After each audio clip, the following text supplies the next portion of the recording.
Hi, guys. Welcome. We already have people here. I'm so excited. Wait, let me pull my thing up here. I just realized, I almost dropped this, but I just realized that I could use my iPad to try and view chat. So we'll see what happens. We'll see how this works out. Hi, guys. Oh, how about I mute it? Welcome. We already have people here. I'm so excited. Okay. There we go. Now it's muted. Wow, that's a big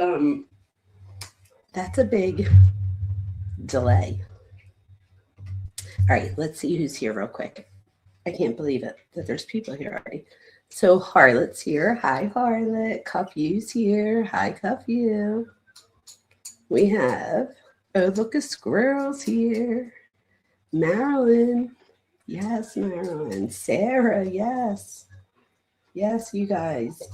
Thank you so much for coming. Hi, Mitch. How are you? So glad Flojo's here. Thor's here. Thor always has to make his debut. He's here. Oh, you guys, look at what I did. I made a t-shirt. I'm so excited. So I decided my t-shirts, you could definitely tell they're homemade, but it was fun and I don't mind doing it.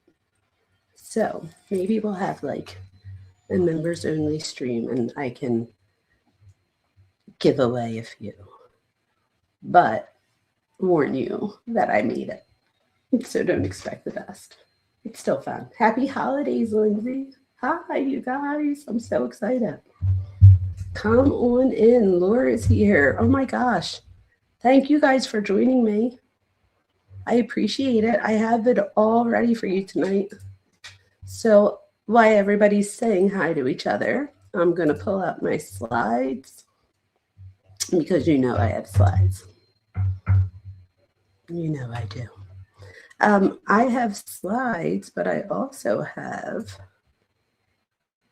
there's 2 or 3 things that I have written down that I want to show you guys. Okay, so this is the deal.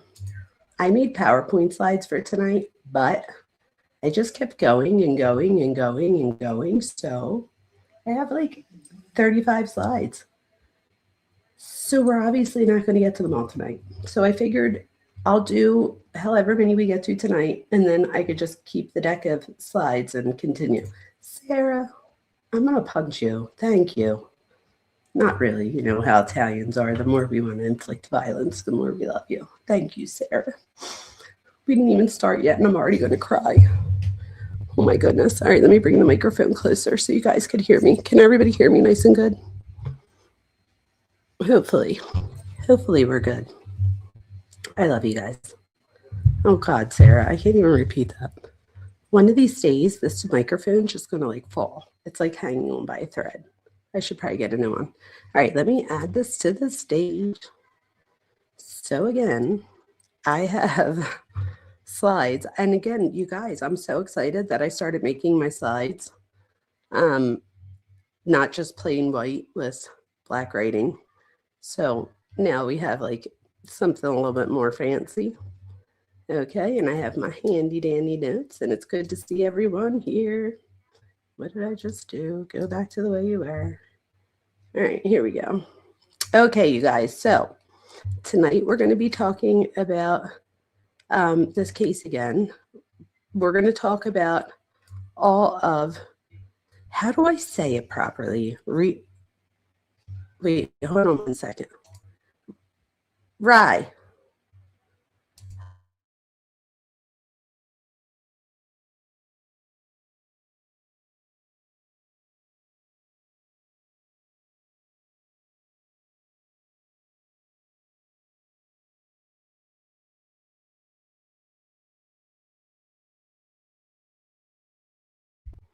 Okay, it's Reiner. I just wanted to make sure my husband was right there, so I figured I'd ask him. Thank you.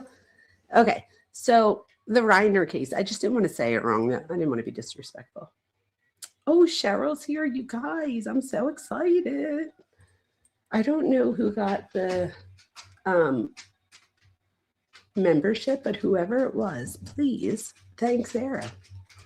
Yes, I was consulting. I was. There you go. I was being fancy. I was consulting. Now I got to send them like payment later for my consulting.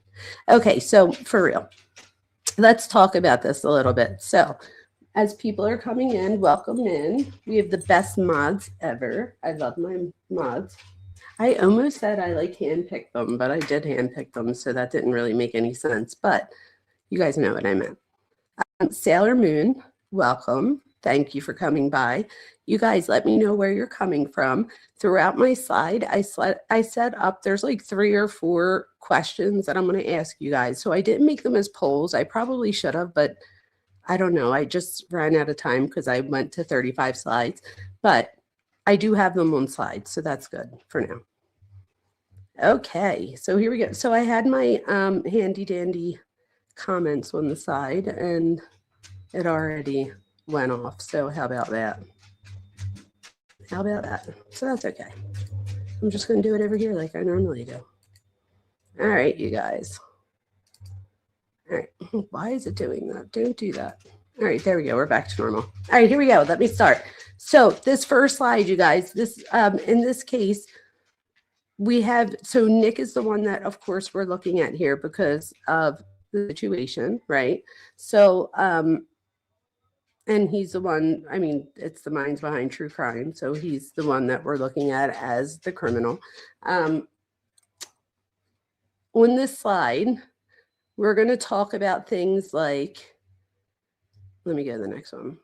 We're going to talk about things like identity, attachment, and family systems. So they're my 3 main goals, or my 3 main topics that I talk about here.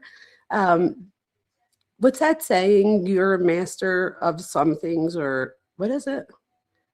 Master, I don't know. If you're not a master of something, I don't know the saying. You know what I'm trying to say. You guys, I always end up being the brightest. What is it? The sharpest knife in the sky. Thor's right here, right? He's looking right at me.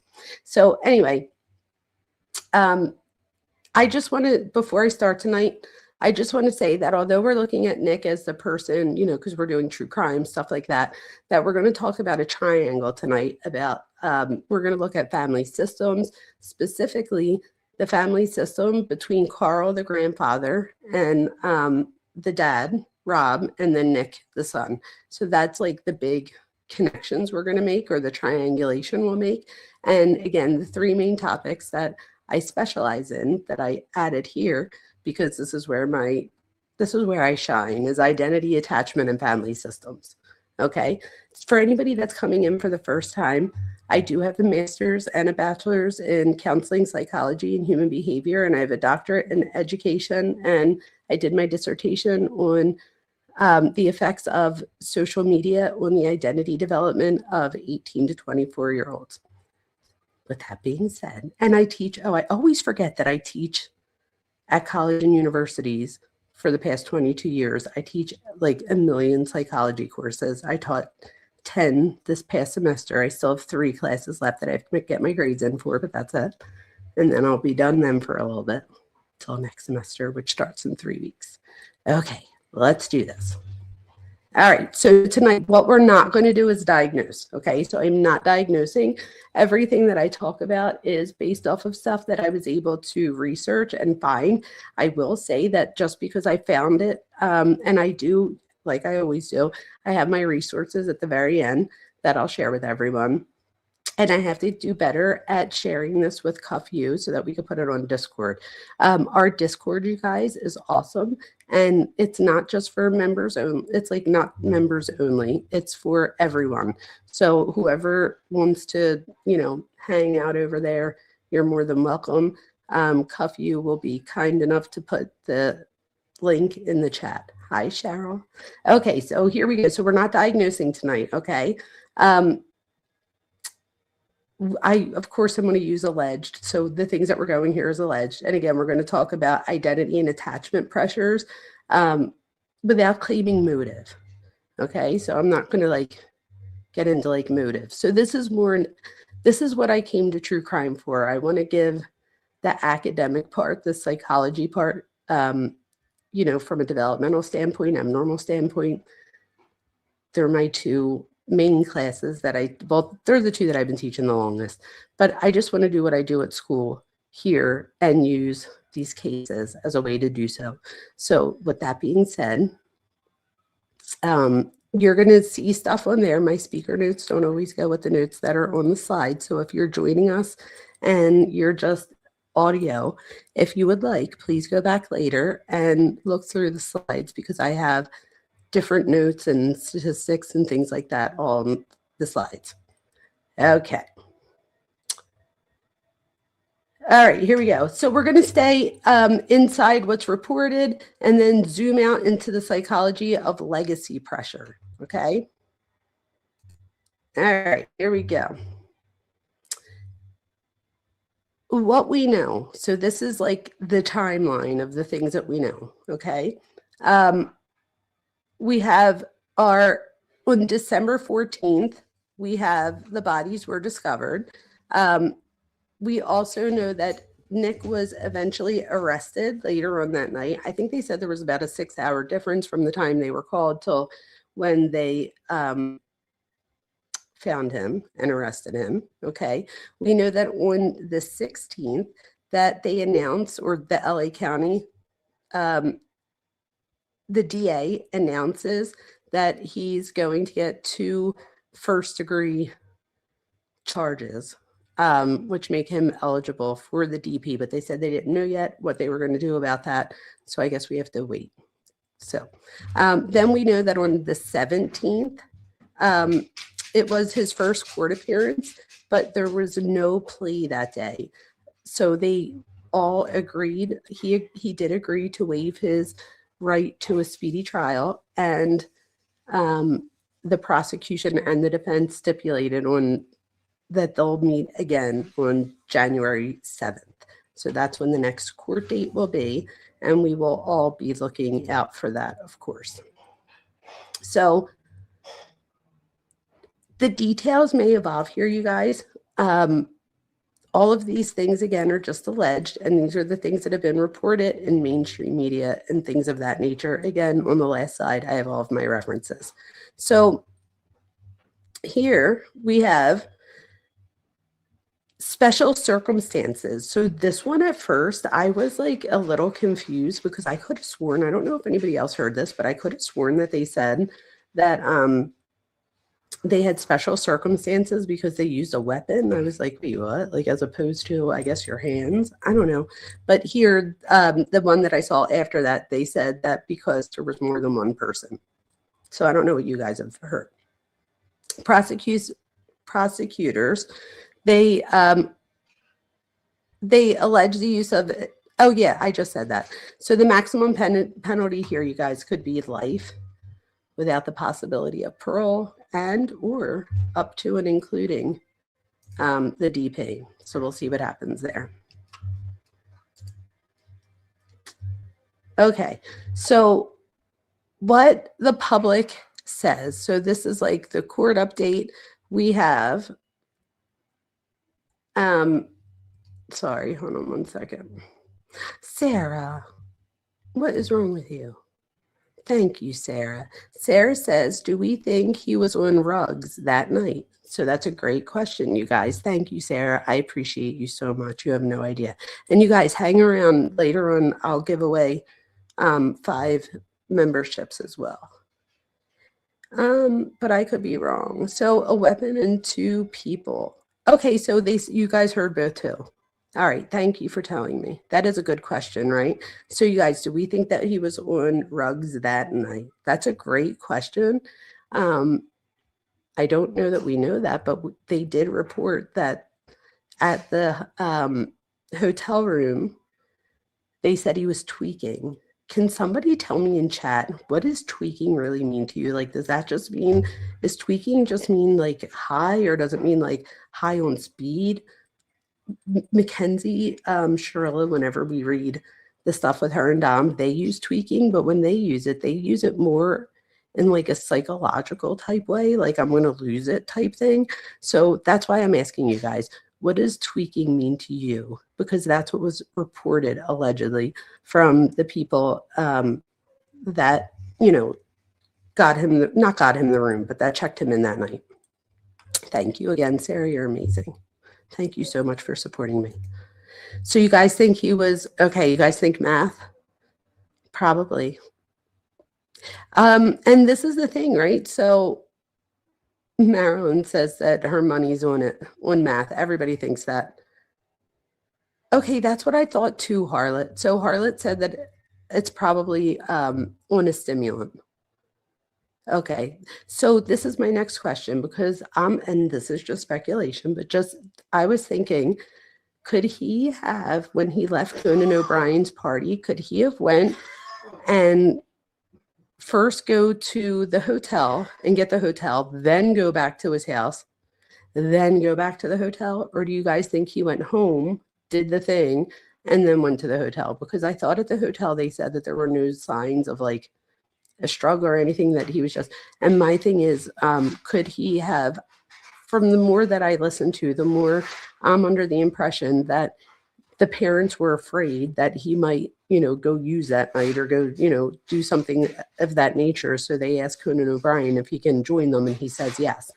However, the reports that we get, I feel like, and this is just what I have interpreted, I've interpreted more as there were psychological things that people pointed out, more so than saying something along the lines of he was tweaking.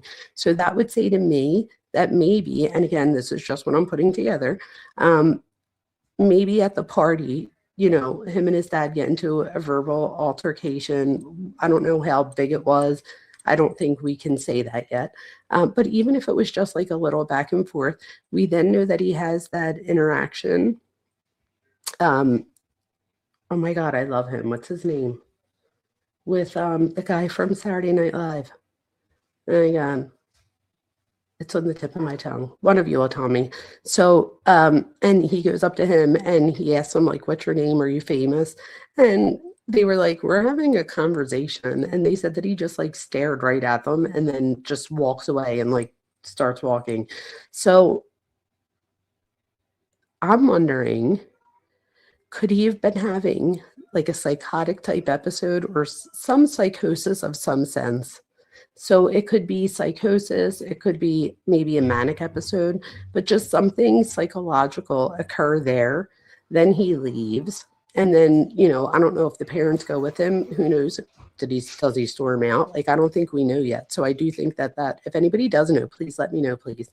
But maybe he could have left the party and went and got some math and then, went and got the hotel room, went back to the parents' house, did, what he did, and then went back and cleaned up. So Sarah, you're saying drug-induced psychosis. So I think that, I think you might be right. So let me tell you why, you guys. So the other night when we were on here, and that's one of the things I'm going to get into, is about schizophrenia. But when we were on here the other night, I thought, and this is why I said in the very beginning that as we get facts, things might change. And I'm still glad that we did the live, this part of the live. We did like a whole part of the live on schizophrenia. And not exactly, like we didn't get deep into it, but we did talk about how that could have affected him. However, since then, the reports that I've been able to find is that they said that he was recently diagnosed with schizophrenia, which then to me was just odd because he's been in rehab so many times. Apparently, he even says so, up to 18 times we know of. As of 10 years ago, he was in there 18 times. I don't know how many times he's been in there since. So we know that he's done a lot of time there. The dad even says that he eventually wishes he didn't listen to, because he said anybody with a desk that had a degree, he would give them, he would listen to what they had to say. So they did seek out help. So my thing is, schizophrenia, we know, usually develops in your early 20s. He's 32, you guys. He's not in his early 20s. So then I'm like, okay, can it like maybe be misdiagnosed? Sure. But I feel like you would find it before 32, which then makes me think, could this be like a drug-induced psychosis or like a drug-induced schizophrenia? And then I came to the realization that doesn't really matter. It doesn't matter A symptom's a symptom. A hallucination's a hallucination. A delusion's a delusion. So does it really matter? And again, this is just this is how my brain thinks. Doesn't matter if it's schizophrenia or if it's drug-induced schizophrenia or drug-induced psychosis. The symptoms are the symptoms, right? And psychosis is psychosis. So they would get treated very much the same. I guess it might help, especially for research purposes and for, the future and helping people, going forward. But what do you guys think about that? That's what I'm thinking. So what I was able to see today, that's what I'm thinking. So what are you guys saying here? Manipulative. I did see from a couple other YouTubers that he was caught on camera at a gas station, they believe right after the party. Okay. It was like a half a mile from home, right? It's coming back to me now. I think I saw the same one. Either Bryan or TMZ said he was diagnosed a long time ago. Okay. And that the med change was like 4 weeks ago. Now that would be different. If he was diagnosed a long time ago, that would be different. And again, I guess my thing is whether it was diagnosed when we usually diagnose schizophrenia in your, late teens, early 20s, or whether it was from severe drug abuse, right? So especially because we know that he did uppers and downers, like he was a polysubstance abuser, admittedly. The whole, from his teens all the way up until his mid-20s, his big drug choice was actually the opposite, right? So it was pills and H. And then now we know, later, when we listened to that podcast, that he was doing math too. And I think that might be what we're seeing here. So Sarah says yes. And I don't know if it's me, but his lawyer is pushing the narrative. Okay, so are we talking about the that there might be insanity? This is the thing. Okay. And I don't want anybody to be like, oh, she's giving an excuse, because I'm not. But I think we really need to, if the reports are true, that he's like, from what they said today even, that he's still in like a daze and that they don't think he really understands like what happened yet, that would say to me that he might be in a state of fugue. And that would be like a dissociation. And I don't know if you guys saw it at all, but we said it the other night in some of the interview stuff that we watched, right? Like he straight looks like he detaches. So could he be in a state of fugue right now? Maybe. And if you're in a state of fugue, you then have, are we talking about dissociative fugue and then dissociative amnesia? And if we're talking about dissociative amnesia, then we might be talking about a psychotic episode, which might fall under. Let me teach you guys something. It's one thing that I got wrong. I don't remember. I think it was my undergrad, but I never got it wrong again and I know all of you have had a similar experience where you get something wrong and that's like the thing you always remember. Insanity is not a psychological term. It's a legal term. So we don't use the word insane in psychology. It's not a psychological term. So insanity is, does the person know what they're doing at the time of the crime, right? And then competency is, can they assist in their own defense? And hopefully, if our lawyer friends are in here, they can help me better word this if I'm saying it wrong. But yeah, so let me see. Yes, this came out once he got hooked up with Alan Jackson. So yeah, I'm curious to see what they're going to say. It's so rare, you guys, right? Marilyn says he's good at pretending, but this is the thing, Marilyn. I don't know that it was pretending that we were seeing. I think it was manipulation, right?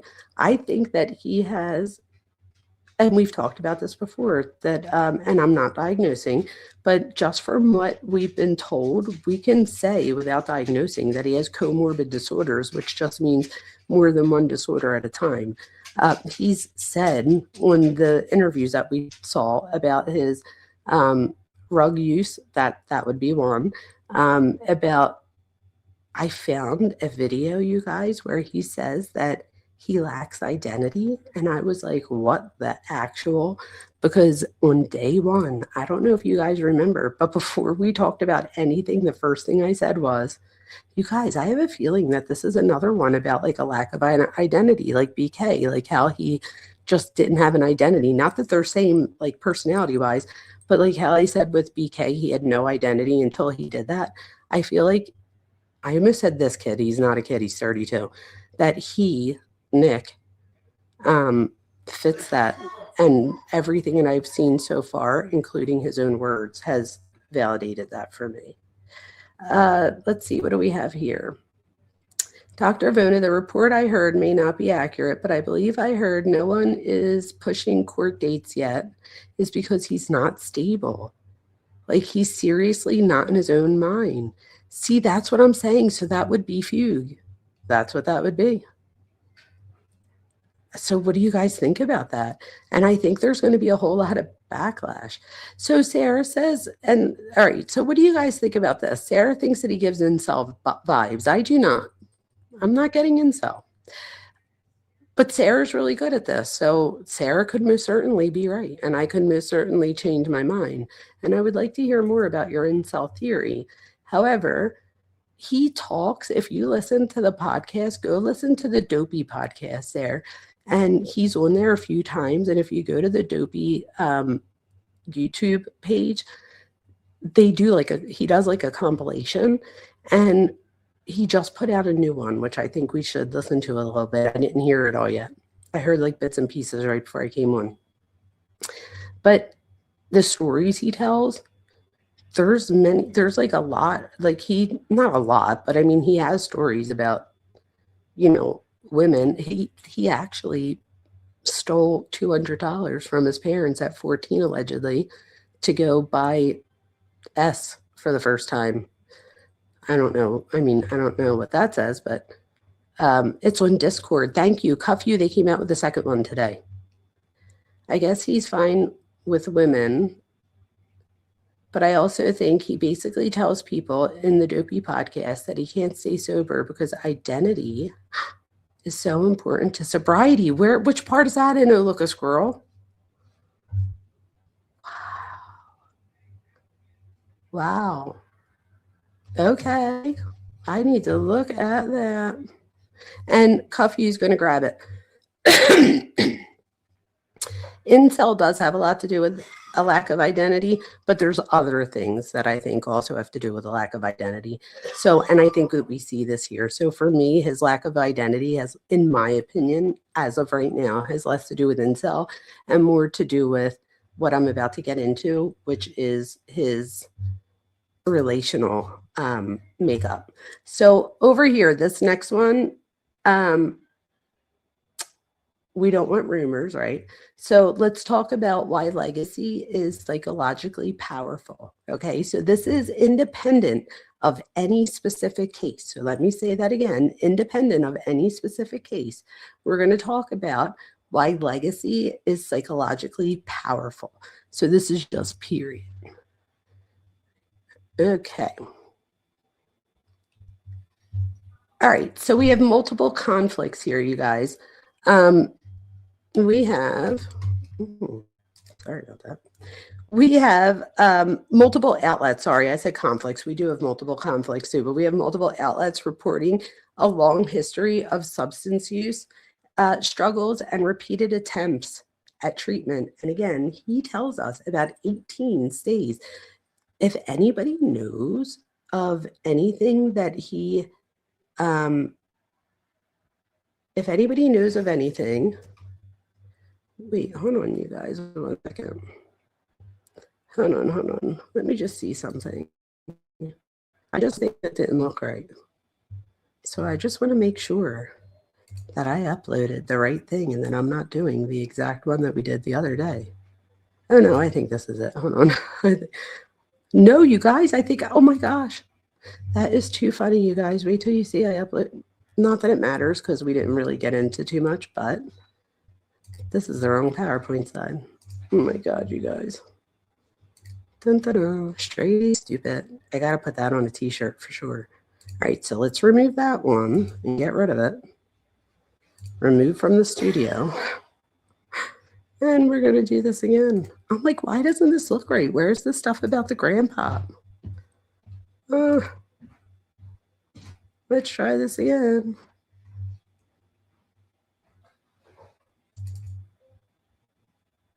Let's see.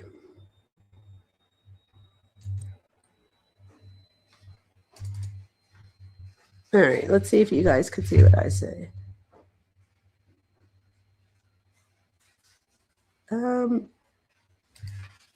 Okay, let me see what you guys could see just to see. There's like 45 things open. Oh, you don't have any of it. It's still processing. It's processing, you guys. It's coming. I'm so sorry. I was wondering why this didn't make sense. I was like looking at my notes and I'm like, but wait, my notes aren't really matching this. Oh, straight A stupid. This one looks like what I was looking for tonight, you guys. Okay, so if you're just joining us, perfect timing. This is definitely going to be more than one live for sure. But anyway, so here we go, you guys. So this is the deck that I made for tonight, or the PowerPoint slides that I made for tonight. All right. Oh my gosh, you guys. So we're going to talk about Carl, Rob, and Nick. Here we go. I was going to say, I thought I did a better job at populating my slides this time, and I did. It's just I had the wrong PowerPoint up. So here goes important notes real quick, you guys. And I won't say on this slide too much because this, well, I guess you guys could read it as we go along if you'd like. And again, we're going to put this up in our Discord. I'm going to send it to Cuff You as soon as I'm done. And I'll even give them the one from last time that I just uploaded for a second. If anybody wants to continue hearing that last one, it's on my last live. Just go listen to that after this one. But hopefully you guys will stick around for this first. So we're going to stay inside of what's reported and then zoom out to the psychology of legacy pressure. Okay. So I put there that this could go 3 hours, so I might want to make it 3 parts. So we're going to see what happens. That was just me putting like an hour apart is what I'm guessing. We'll see though, because we didn't even do a whole part and we've already been on for 32 minutes. So we'll see what happens. If we have to do this in 3 or 4, we could do that too. As the case evolves, I will most certainly be updating my slides. Okay, so we know that Nick is 32. He's been charged. We've already said this stuff, so I won't say here. His dad's 78, mom 70, Michelle, his dad Rob. We know that they were found deceased in their Brentwood home on December 14th. We know that Nick was arrested later that day and that multiple outlets report a history of addiction and mental health treatment in Nick's background. So treatment, this is as reported. Okay. And this isn't an explanation. Like, I'm not trying to explain away anything that he did. Again, this is just more on the fact that I'm an expert in these specific topics. So I figured I'd share. So let's avoid rumors. Okay. So let's talk about why legacy is psychologically powerful, independent of any case. Okay. So if you look here on the slide, oh no, let me go to the next slide. Okay, so we have 3 generations here, you guys. So we have 3 generations. So on this slide, you see that we're going to see the role of the grandfather and the father, right? Oh my gosh, Kim. Thank you, Kim. Kim just gifted a membership, you guys. If whoever got the membership, please thank him. I am so happy. Thank you so much, guys. Thank you so much. Thank you so much. Thank you so much. I am so appreciative. That is so supportive. Actually, you know what I should have done? This. I almost forgot. There you go. And then for Sarah. Thank you, guys. Thank you. All right, let me get back to this. Thank you. Okay. So here we have 3 generations. So this is like a legacy type triangle. And we're going to talk about things like pressure.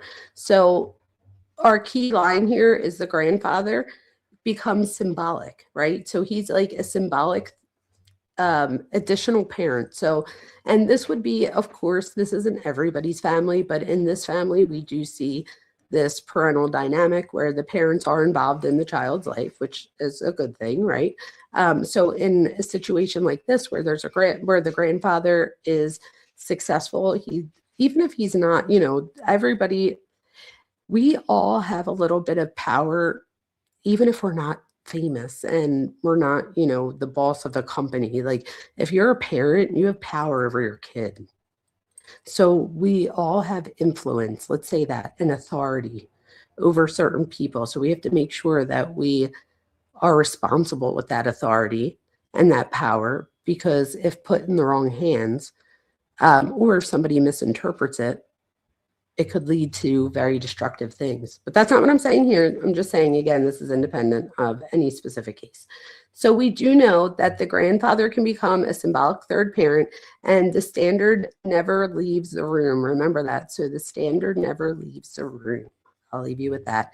If you guys are joining via just listening, please go back later and look at the slides, and you could also get them in our amazing Discord done by our amazing Cuffy. Okay, so next we are going to look at, in many families, the grandfather story becomes the measuring stick, right? So it's like the grandfather sets the standards, actually even their father, and then their grandfather sets the standards for their families as well, right? So, but usually we don't, luckily today, some kids know their great-great-grandparent, but you guys know what I mean. So the generation that's alive is the one that sets the standard, and then each generation kind of flows. And you can even see that if you have a grandparent alive, you could see that with your parent. And you can see how that interaction may differ between your parent and you. And that's what I'm talking about here. So we do know that we tend to idolize our parents too. We've talked about this before on our lives, that we idolize our parents, specifically our same-sex parents. And that's because even in the absence of our same-sex parents, so in the absence of our same-sex parents, they're still the most influential person. So we might not idolize them in that sense. But what we do find is that when parents are in the child's life, even if the parent isn't like a 10 on a scale of 1 to 10, the kid still loves them. They still have love for that parent. And in some cases might idolize the parent, not even realizing that they're idolizing something that could be dysfunctional, right? So we know that too. What else do we have here? We know that standards are contagious. So even if mom or dad is like, you're your own person, things like that, it's just, you could say that, but we even see this in this case, that his dad says things, and we're going to look at, hopefully I can get to the video tonight of where we see, it's a video with all three of them. So the 3 generations. Oh no, wait, I think that was a picture. I think this was an interview between Carl and the dad, and then there's an interview between the dad and the son. And the reason I think it's so important is because when the grandfather and the dad are in the interview, if you focus on the dad's mannerisms while the grandfather talks, and then you look, so you could totally mute it altogether, just look at the mannerisms, and then do the same thing. Like if you could do a side by side, and you see a lot of similarities as them as the child versus, the dad, at least as a parent or somebody with authority. Okay, so who is the legend in your family story, you guys? If you would like to share, that would be amazing. So if you would like to share, please tell us who's the legend in your family story. And this could be anywhere from a grandparent, an aunt, an uncle, you, just whoever. And you don't have to share, obviously, but if you feel compelled to, that would be amazing. What do you mean dynasty? Did I write that somewhere? I don't know where that came from. Maybe you're asking someone else. I don't know. I'm sure I'll figure it out later. Okay, so we have a famous grandfather here, you guys, and we have a famous dad. So the dad had to figure out how to form his own identity outside of his dad, and then Nick needs to try to form an identity not only outside of his father, but outside of his grandfather too. The one interview I saw, The grandfather was like 96. So I don't know. Does anybody know? I'm assuming that I should probably know this. How long ago the grandfather passed away. All right. So next, let's go to the next slide.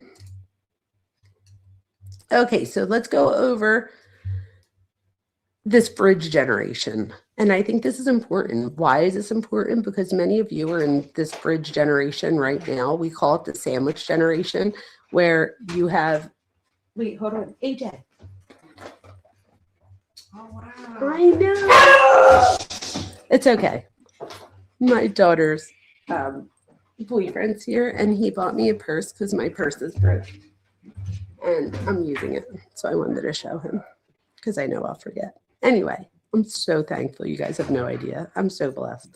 Anyway, so your uncle Bob, he was basically my dad because he raised me, and he was my great uncle. See, Mary, thank you for sharing that, because not everybody's is going to be their biological mom or dad, right? So thank you for saying that.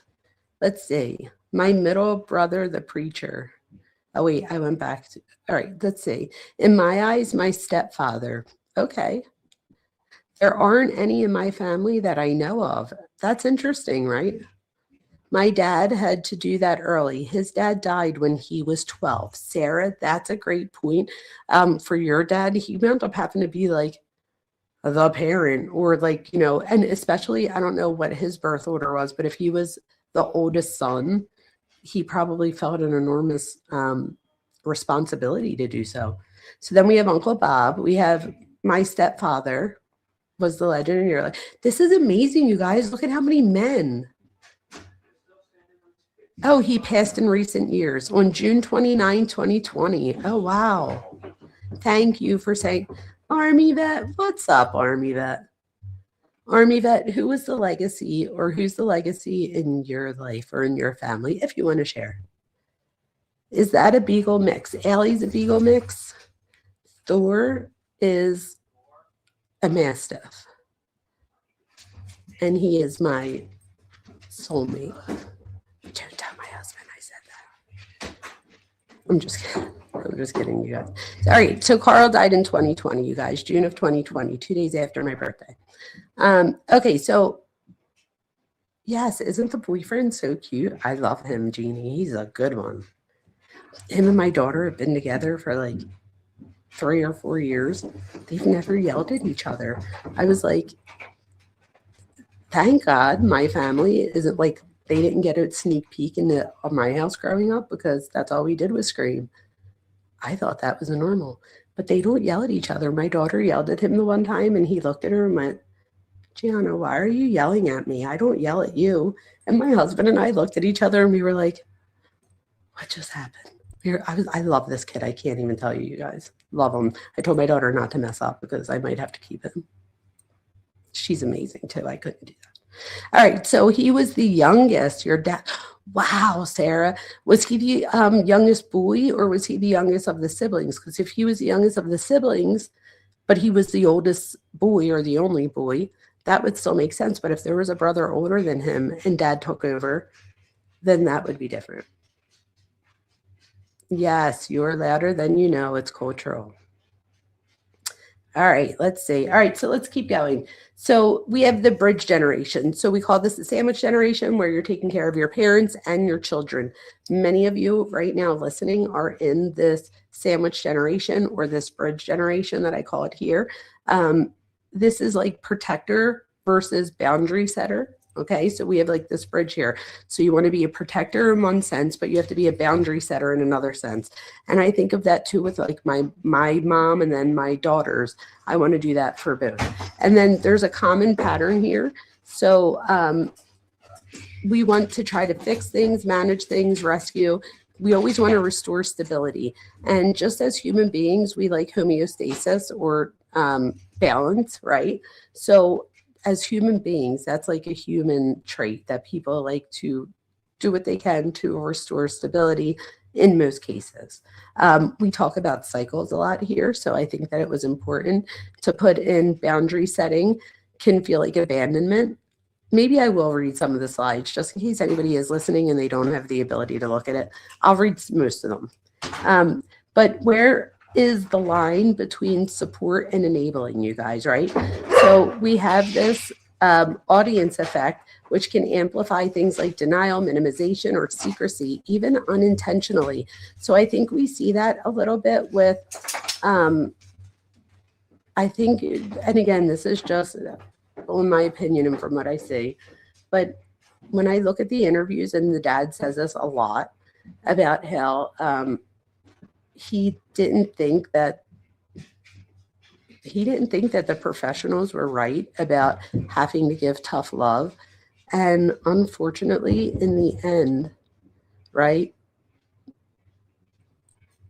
you know, I don't know. So, and this isn't blaming anybody. I'm just talking about mental health in general. The fact that he didn't want to, or he didn't think that, you know, the mental health professionals really knew what he needed for his kid. And I'm sure it's probably, you know, the hardest thing in the world. And I hope I never, ever, ever, you know, I'm hoping I'm never in that situation, but a lot of you are. And some of you I know have lost a child and stuff to addiction. So thank you all for being here and supporting me. Okay, we have the audience effect. So this can amplify denial. I just said that. Duh. Let's go to the next one. So again, what's the thin line? But I mean, what's the line? I said the thin line. I added that. What's the line between support and enabling? Okay. And do you think that if you have, you know, let's say you don't have, money's not a thing. Could you imagine? But let's say, and God bless you, if money's not a thing in your life, like if you're good, God bless you. If money's not a thing, is enabling spoiling? And again, this is a question. I'm not giving a specific answer here. It's more of a question. So let's move on real quick to Nick. So here with Nick, you know, I'm not claiming to know anything about motive. I don't know much yet. This is just going based off of the amount of video and audio that we have available to us that I've even been able to watch, you guys. There's so much more that I haven't seen yet, including the movie, which I think is, I almost feel disrespectful that I haven't seen it. So I am going to watch the movie, and I do want to tell all of you, if anybody wants to watch that movie, the reason I didn't do a live on the movie tonight, and the movie meaning being Charlie, the movie that him and his dad made together, the reason I didn't do the live on that tonight is because I wanted to give everybody the opportunity to watch it so that we can talk about it together even, or at least if I do a live, you guys would know a little bit, you know, be able to go along, although I'm sure I'll have clips or whatever that I could use. But it's free right now on YouTube. So YouTube has it for free. So if anybody wants to go watch it, it's free.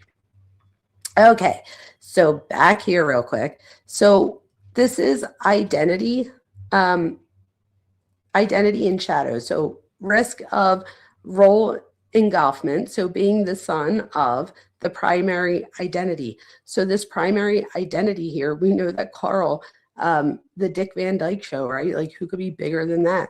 So we know that for Rob, that he says that it wasn't until, so the very first movie he does, he said was like a parody, and that was something his dad was known for. So he didn't really feel like he got out of like from under his dad's shadow. And then the second movie he does is another thing that his dad was known for doing. It wasn't until the third movie, which he said was Stand By Me, until he felt like his dad looked at him and said like, wow, like you're good. You know what I mean? Like, and I believe the dad even said, so Carl even said something along the lines of, you might even be better than me. And that must be huge, right? And you could see in a lot of the interviews that Rob and Nick have together that Rob's saying all the right things, but there's times where I don't know if Nick is paying attention capably or knowingly or unknowingly, or if it's more, you know, talk in the sense of like, I want you to know this, but Nick's not feeling it. So I'm not saying that he didn't feel it. I'm sure the dad felt that. He clearly tried to do everything he could. He did everything. Yeah, I heard. So Kim says, I wonder if the movie is as disturbing as the podcast. I heard it was worse.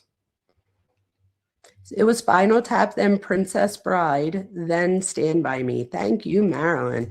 Sarah, thank you, Sarah. Thank you so much, you guys, for supporting me. I appreciate you so much. I don't want to cry.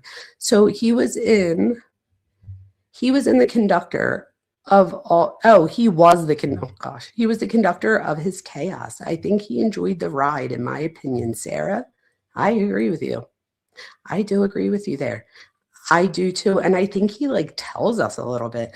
Like if you read between the lines in the Dopey audio that we've listened to, and even in any of the interviews, I feel like he like tells us that even if he doesn't mean to. Do you guys know what I mean by that? Like, for example, one of the interviewers asks him, they're like, what was the hardest thing about making this movie? And he's like, he thinks and he goes, there wasn't any. There wasn't any hard, but like you could tell almost as if like the dad would have had a totally different answer ready. Even, do you know what I mean? So like, in other words, the dad's the one that's charming in the interviews. He's not really the one stealing the show. Whereas when you see the dad and the grandpop in interviews together, when the grandpop's speaking, the dad's like he looks like he's all fidgety and like focused in, but then when the dad speaks, you could start to see over time too that he feels more comfortable, but he's able to answer the questions differently than maybe Nick did, I should say. Sarah, thank you again. I appreciate you.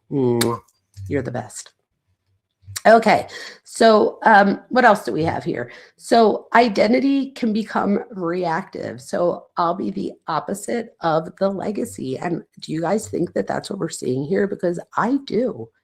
So it's like my grandfather and my dad have set such a high bar that how could I possibly, like, what could I possibly do that would ever measure up to what my grandfather and my father did? So do you guys think that this could be part of it, like a reactive identity, not reactive attachment? We're not there yet, which we might go eventually, but right now this would be more of a reactive identity. So wanting to be the opposite, whether you're doing it knowingly or not, of the legacy. And what would you get out of that? The same notoriety, maybe for something that's not considered good, right? But it's still that notoriety or attention that he possibly was looking for as far as being accepted and valued. That's the word I'm looking for, valued. As far as feeling valued, that's the word. So we're going to go over identity in a little bit. I have a whole slide that goes over more. Well, I could tell you about Erickson. He starts it, and then Marcy goes on to cover 4 different identities. One of them is identity diffusion, and in diffusion, stability drops. So the person may seek fast relief from shame or pressure. And that'll make more sense when I get into an entire slide just on that. And then attachment layer here, because attachment I always go back to. If closeness feels like an evaluation, autonomy can become a rebellion. Let me repeat that. If closeness feels like an evaluation, your autonomy can become rebellion. What do you guys think about that? So, I think that this literally fits into attachment and identity and family systems more so than any case so far that I've covered. Not that I've covered many, but you know what I mean. So let's talk about some of this identity language here, okay? So a resurfaced clip attributes. Oh, wait, I have a clip that we're going to, oh yeah. So in one of the clips that I have, or that I had, and I accidentally X'd out of, but I think I can find it rather quickly because I watched it in my history not very long ago. But Nick says, and this is a direct quote, and it's in my resources as well. He said, I had no identity. And then he said, famous dad and famous grandpa. So they're literally from his words. He says he had no identity and that he had a famous dad and a famous grandpa. So that literally, he tells us that he doesn't have an identity. I feel like it's important. One of the notes that we should get out of this, whether it's for your kids, your grandkids, whatever the case may be, is that it's important that we try to find what it is that our kids are interested in so that they can develop their talents that they have. And that talent may be different from what I have. Do you know what I mean? But if we don't explore the things that you may like, how am I going to expect you at, 20 years old to just be like, I have an identity, right? So, and it's not up to me, you know what I mean, to give my girls an identity, but I did provide an environment to where they were able to explore all the different things that they wanted to try, you know what I mean? Or that they, that we showed them was available, whether it be Girl Scouts or cheerleading or play, whatever the case was. Thon, my daughter was the Thon captain for 4 years. I don't know if anybody knows what that is. It's when you raise money for childhood cancer and then they stand for 12 hours.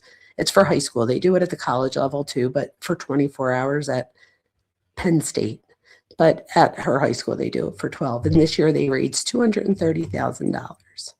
So let's see, it says, let's see what you guys are saying. But he did not have to measure up. If he only had realized that, cuff you, isn't that the like ding, ding, ding? Isn't that the right answer there? So if he had only realized that he didn't have to, would things have been different? I don't know, right? I don't know. Hi, Tisa. Hi, Ben. Thank you for coming in. Cheryl says, yes, Nick stated that in the podcast. He said he rejected privilege. Cheryl, I didn't hear that. Or yes, I did. Maybe I did. He said it in the Dopey podcast, right? It's coming back to me. That's right. It was like the opening thing he says. So he says, I reject privilege. What that says to me is that this is the thing. What do we call it? The 1%, right? So that's a very small percentage of the population. So 99% of people are not going to relate to you, right? You're probably not just going, out and meeting people the same way that maybe you or I made friends throughout the years. There's different schools, or so that means that you're only exposed to certain populations, things like that. I think by doing this, what other way can you reject privilege than having nothing? Because he was most certainly homeless in many states. So they did give him, and he tells us in one of his interviews that somebody asked him, what was the thing that helped you most? And he said, when they looked at me and said, all right, you need to grow up, like enough's enough now, like we're not doing this anymore. And he said, that's when, so in other words, he winds up telling us that the thing his dad winds up rejecting, which is what the experts were telling them, that you have to be strong on this and tell them like enough's enough. We're not going to, we're not going to do this anymore. That's the thing that he winds up saying that works. But that's the thing that the dad comes to realize didn't work. So I wonder what you guys think. And I'm going to die because I just saw something pop up. We have new member? Oh my gosh, Mary. Yes, Mary. Thank you. Welcome to the Mind Behind Truth. The most fun, dysfunctional family you'll ever meet. I promise. I'm so excited, you guys. I don't even know what's happening. Ben gifted a membership? Ben, thank you. And did I clap for you? Just in case. I love you guys. Thank you so much. You have no idea how much this means to me. I'm like, I don't know how I'm not even crying right now. I kind of am inside. I'm trying not to on the outside. Did he ever have boundaries? I don't think so, Kim. So I think the only time he had boundaries, okay, maybe I take that back. Hi, Callie Dime. I take that back a little bit in the sense of when he has boundaries is when his parents seek out help, and the help, all the experts are telling them that you have to be strong and set boundaries and let him know that you can't stay in the house if you're going to do these things. We have to let you go type thing. But that's when he says in an interview that it was starting to work. And then he winds up, so why does the dad go on to think that the experts were wrong. And he says in many interviews that he just wished that he would have listened to what his son wanted or needed. And what that was, when they asked him, was that he wanted to do treatment, but in-house, which just says to me that he didn't want to do treatment, right?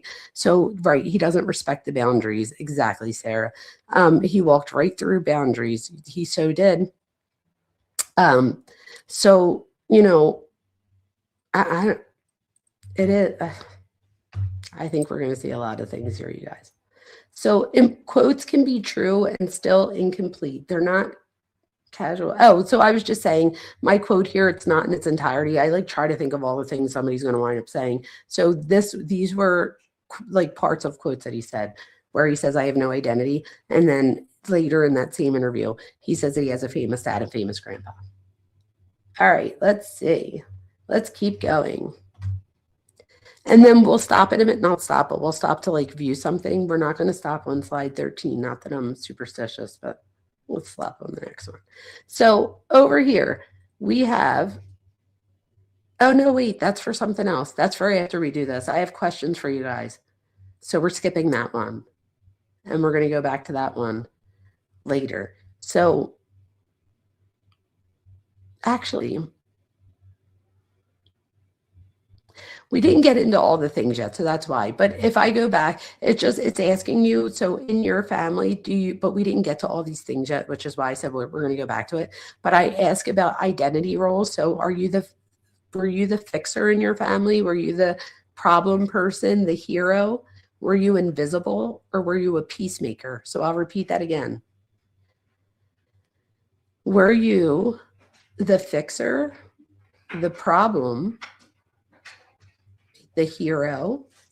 Were you invisible, or were you the peacemaker? If you want to share, and thank you for sharing. So we have the negotiator. That wasn't one of them here, but that would be the fixer. So you were the fixer. The scapegoat, Sarah, that wasn't one of them either. Goofy. You were the fixer. Or the peacemaker, right? You're the peacemaker. You have 5 siblings. So this is the deal. Within your 5 siblings, Laura, and welcome, Laura, I bet you could. So think about you and your 5 siblings right now, right? Think in your head, which one of the 5 of you is the fixer? You don't have to answer this out loud. I'm just saying in your head, which one of the 5 of you would be seen as the fixer? So if something goes wrong, this is the sibling we go to usually. Which one is and let's say you don't have to have a sibling that's on, drugs or something, or something like that to be the problem. This could be like the one that was seen as like the rebellious one of all of you. So it doesn't necessarily have to be something so big. So that was a problem person. Then which one of you are the hero of your siblings? Which one of you were more invisible, where you just kind of were in the background and you kind of just watch what everybody else does? And were any of you the peacemaker? And were any of them that I just answered you? So we have a lot of fixers here. Army Vet's the fixer. Callie Dime's a fixer. Well, you guys, we have a lot of fixers and peacemakers. Harlot says, well, Harlot, you are everything but invisible here, yo. The peacemaker, but the one that can't have problems of my own. Mary. Yes. Isn't that the thing? If you're the peacemaker, you guys, you probably feel like Mary, right? That you can't have problems of your own. I have to be honest with you, as the psychologist, one of the friends in the family, or the teacher type, the psychology teacher, I'm the one that everybody goes to. But then if I have an issue, if I've ever opened up to you guys, I really was feeling it. Like I really felt like supported in that moment, because usually I'm the one that like can't get into my issues because I have to be strong for everyone else.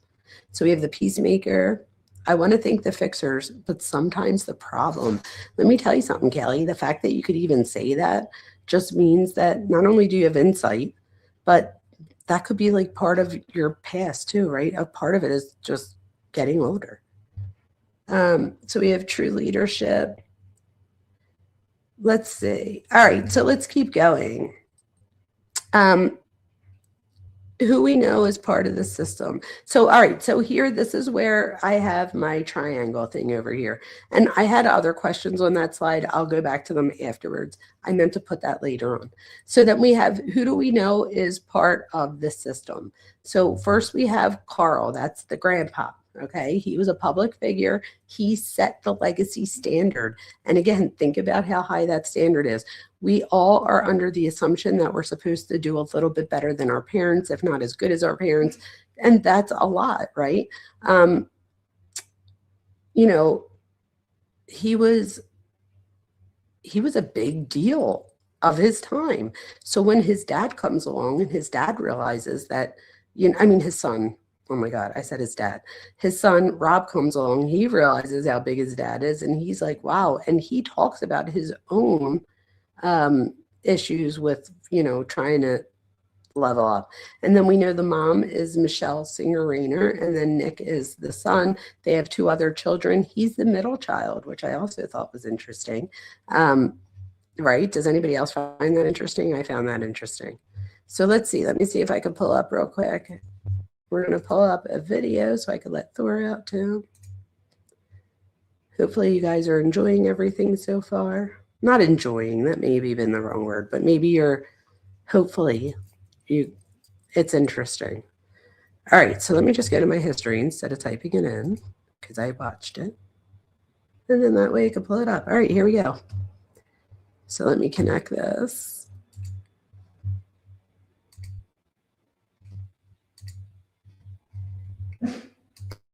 Hold on, Thor. Okay, look at all, I watched so many videos. What's the one? Oh, this was one of the videos. Okay, so this is. Let me ask you this. Tell me something. Tell me you can hear it, and then I'm going to go let Thor out real quick. That you think people don't know. Look, he's been in public life. What I think about him, they'll say, that's because you're his father. But he's made some of my favorite movies. If whoever made them, they'd still be my favorite movies. I mean, if you feel depressed, you watch The Princess Bride. Just do. Harry Met Sally. I think he's made 16 movies. How many movies have you made? 20 movies, and I think he's one dud. What's the name? Oh, there's more than one dud in there. Yeah. Yeah. But I mean, one about the president is a wonderful movie. Yeah. The American President. American President. Stand By Me. Yeah. I mean, the amount of serious work he's done with a sense of humor that he has is an amalgam that rarely is put into one person. But I think that is a combination of you and Mom, because, the third movie I made was Stand By Me, and it was the first. So listen to this part here, you guys. This is where he tells us that Stand By Me made him feel like he got his identity finally. It actually was the first time, even I was in my 30s, I started to feel I started to come into my own in a weird way, because the first one was Spinal Tap, which was a satire, and Dad was, he trafficked in satire. I mean, that's what Show of Shows was. That's what, the second one was Sure Thing, which was like a kind of romantic comedy, and he had done, some great romantic comedies. And the third one was that combination of had some drama and melancholy and humor, and that was the first one. Yeah, Stand By Me, which was kind of reflective more of my personality, and so that was where it's taking both Mom and Question: is that when you first felt as an adult validation from your father? Yes. Well, no. The first time I felt real validation, I was 19, and I had directed a production of No Exit, the play, and Richard Dreyfuss was in that. And I actually don't remember this part. And he said something. He came backstage afterwards, and he looked me in the eye. And this is what I love, because he never lied to me about any of this stuff. And I don't know if he could say this, but he looked me in the eye and he said, "That was good. No bullshit." He said those words to me. And that really resonated with you. No. It meant everything. And the next day I came into the house here. had already moved out by then. And we sat in the backyard, and he said, "I'm not worried about you. Whatever you choose to do, you're going to do it great."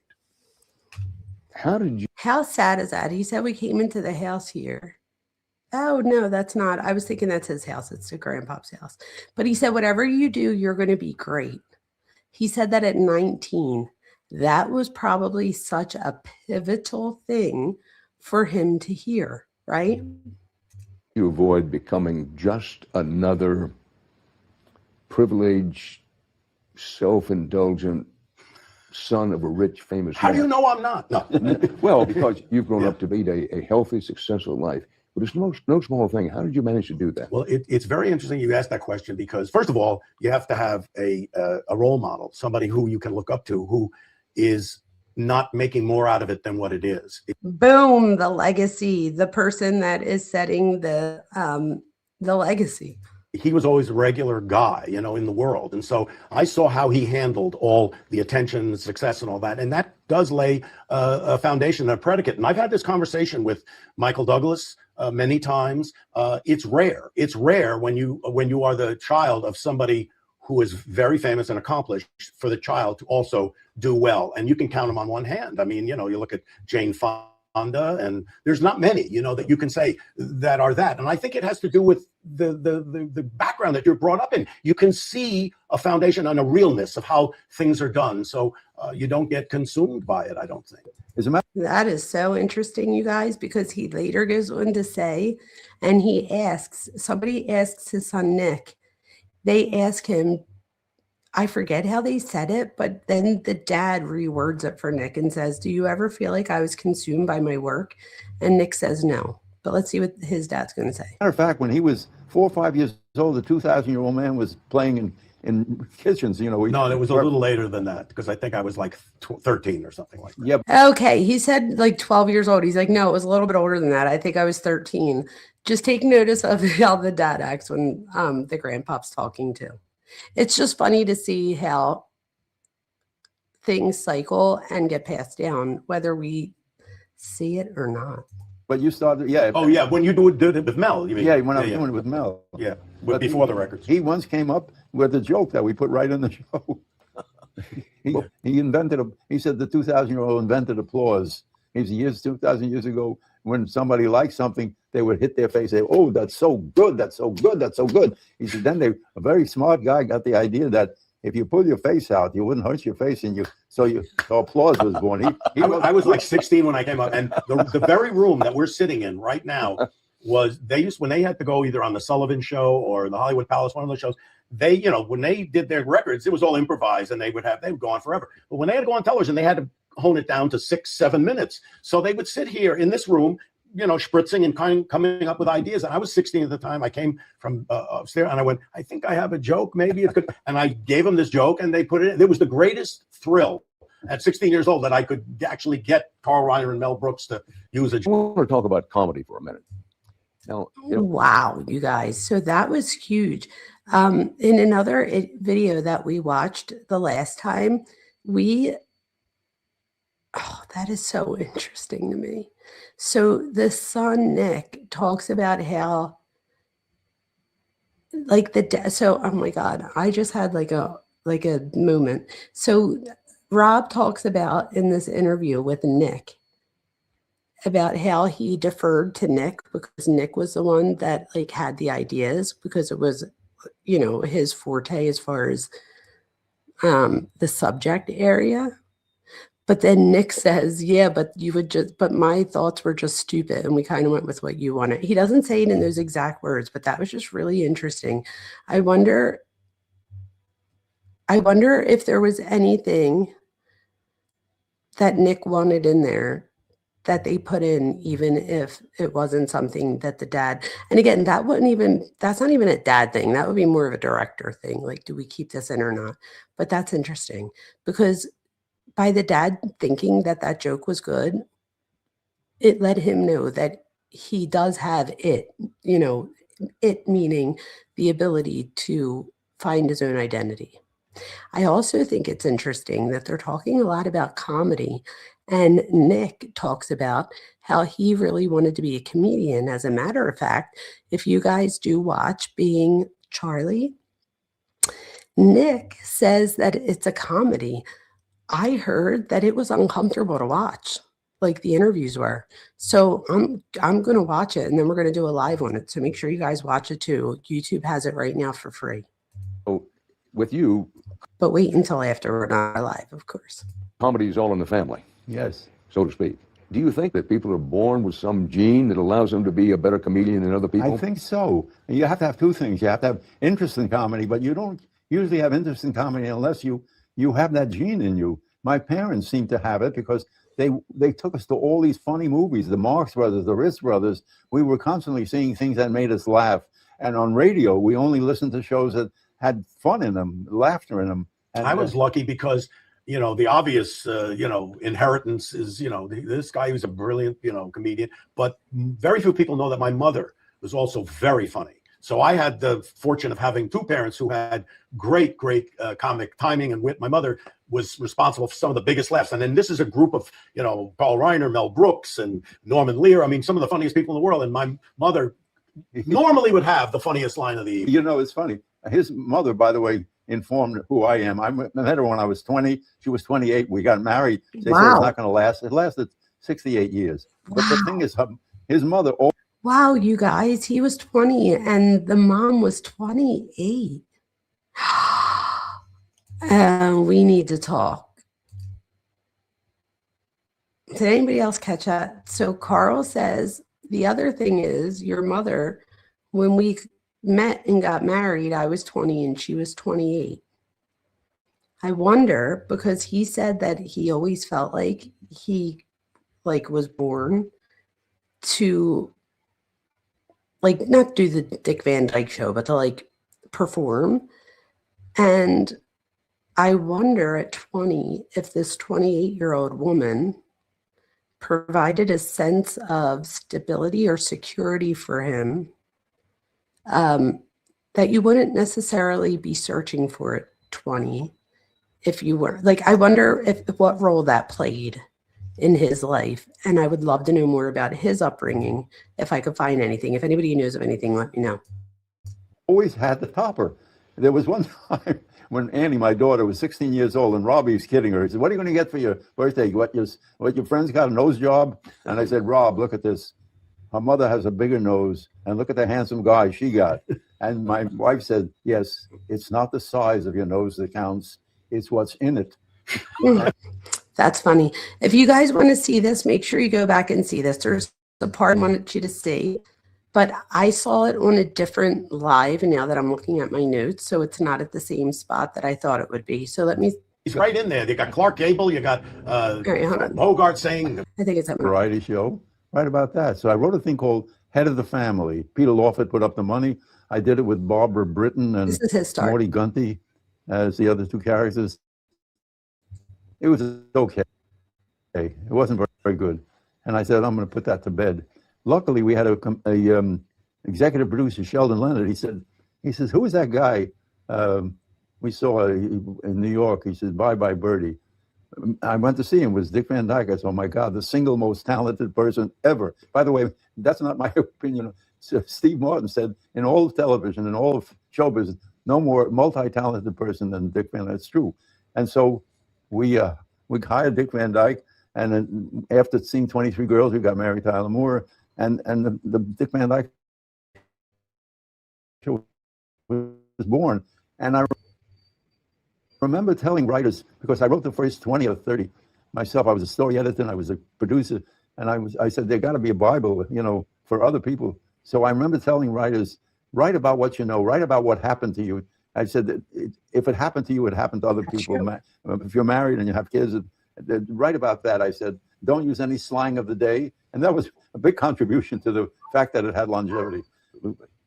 Now, that's so interesting, right? Of course, Thor's going to bark. I'll put this back on. You guys watch it so I can let Thor. Let's talk about All in the Family. Aha. How did you wind up being Meathead? Well, here's what's interesting. Norman Lear did All in the Family, had done 2 pilots with ABC. And there were 2 different sets of Mikes and Glorias in those shows. And I didn't get cast. I think I tried out one time, didn't get cast. Then time went by. He was going to do it a 3rd time at CBS. And I went in and auditioned, and he gave me the part. And it lasted, what, 4 to 6 years? No. We were on, as the 4 of us, we were on for eight years. We did well over 200 shows. Well, then what strikes me, and it strikes a lot of people, is this program was basically in the 1970s. Right. It is relevant today as the first day you put it on The same. television. We're wrestling with the same issues. So We're wrestling with race relations. political here, but I But they found it anyway. Basically putting want to look for the part about identity. Stephen King's. Right. What is it between you and Stephen King? Well, you know, at Castle Rock, we've made the stories are amazing, but if you look beyond the supernatural and the horrific parts of Talking the about movie, him and Stephen King. Make sure everybody Turned goes out, back. was this your vision going in, or did that change over the period? well, the genesis of Spinal Tap is really strange. I had done a television. Oh, and we just don't have many movies made like that anymore. Why? I don't know.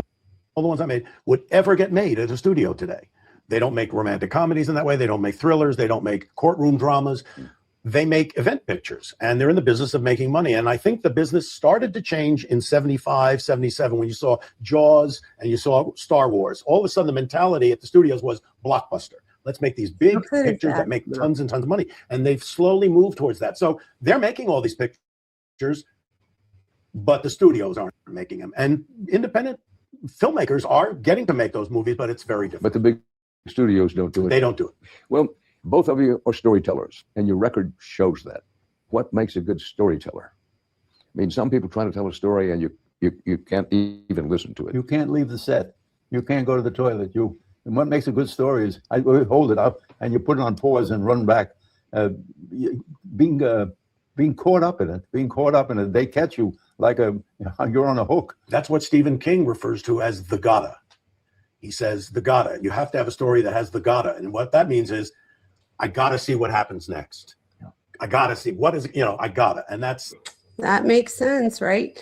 I want to answer this question real quick. So have you seen anything about familial mental health? I'm wondering if the whole mental health issues in creatives hit all three generations. That is an amazing question. The thing is, I don't know that we know what side of the family there might be mental health on, and what that might look like as well, because we don't really know if we're seeing psychosis due to extreme addiction or if it's something more genetic. So that would be very interesting. But if it is genetic, then absolutely it's multi-generational. I'd bet anything on it. I just don't know what side of the family or what disorders. And the other thing we have to remember is a lot of the generations above us, so like, in other words, there's a lot of people in our families that probably have diagnosable disorders that never got diagnosed because that generation just didn't do that type of thing. So that would also play a factor in this. But if I had to bet, I'd say absolutely. If there's mental illness, yes, we see it multi-generational. to me, the audience is going to get drawn in if they feel it's real. If they feel in a living room with his other fellow left-wing Bolshevik bomb throwings. Exactly, and that they're not reasonable, that they don't give President Trump a chance. They never give. Right, that's political. It's almost like a cult where they about drink Kool-Aid. They're not, obviously, but they're not going to wind up in a good place because here it goes. This is he is about taking the country to an authoritarian place. Made it very clear. You're quite proud, and you should be. Right, here we go. Am I ever? Do you not worry that when he talks like this, that it will harm his films at the box office? It'll harm his legend. It doesn't matter to him, and it doesn't matter to me, because he has to be who he is. And if he's who he is and is honest about it, people will flock to him. There are more good people in this world than there are naysayers. I think his coterie of fans and hangers-on are a tremendous amount of people. I see when he tweets something, the amount of people who follow him, 74,000, they go on and on. And I watch him. I mean, I follow his tweets every day, and I always add a little something, check off this kid. He's got it. This kid. Oh, Sarah, thank you for coming. Give him a kiss for us. Mwah. Thank you so much. This 7 22-year-old kid. But you're right. I mean, I'm fully aware that, you know, I've alienated a lot of people. I mean, people, you know, I'm a libtard, I'm a media. I mean, I get all that. But we are at a point. How great is it that his dad said, it doesn't matter to me, it doesn't matter to him? Who said it earlier? Was it Look a Squirrel or Harlot? One of you said, or Cuff You, somebody said, if only Nick had realized that it didn't matter, that he could have been, you know, I say it all the time, in a world where you could be anything, just be yourself. Now, and I'm going to be 72 years old by the time of this airs. I guess his self is what he did. He wasn't able to identify. We're at a point we have to stand up now. I don't, you know, if I don't make another dime, we've got to find a way to hold on to this great experiment. Along the way in making your films, has any executive ever said to you, why don't you cool this political talk? Because I really want your film to do well. I really want you to do well. Rein it in. Well, you know, it's interesting, but that never happened to me. And the reason it never happened is because I started my own company, because I knew that I couldn't survive, you know, making stuff for other people. And it's not an ego thing at all. It's just, I know the way I am. So I have to do what I think is right. And luckily I created an atmosphere where I could do that. Rob, if it didn't work out for you, How brilliant is that, right? He knew what to do to help himself. So he said, so we have Cheryl says, didn't Rob mention he had struggled with some depression and it affected his family in the interview with his son? I'm going to have to go back and listen to that. You're absolutely, I'm sure, right. There's so many interviews is the thing, right? Let's see. He had a platform and he used it. Yes, he did. an actor or as a writer or as a director or as a person who creates great films, if you weren't doing what you're doing, what might you have wound up doing? Well, I had a job in California government for 7 years. I was the chairman of a state commission that oversaw early childhood programs. And okay, so there's two things here real quick. One, the fact that he says that he would have been a politician, because in the movie with being, I almost said being Nick, oh my God, being Charlie, the dad in that, the antagonist is a politician. And the son, that's the addict, is a comedian. How interesting is that? And that was an interesting experience. I think I probably would be in some kind of, political public service in some way, that in doing something like that. And how about you, Carl? It's hard to imagine you being anything other than what you were and are. No, the way when I was born, going to movies and doing that, I was born to do what I did. What I did, I can't think of anything that I would want to do other than what I've done. You think it was your destiny? I think so. When he was a kid, he could take his leg and put it behind his head.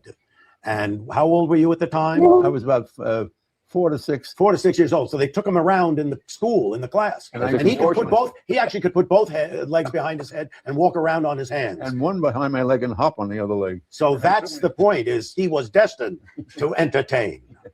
Oh, I hadn't heard that story about your contortionist stage. No, I could do that. Dan Rather's like, I could put both legs behind my head. I could still. That's a major talent. I still do leg lifts in the morning.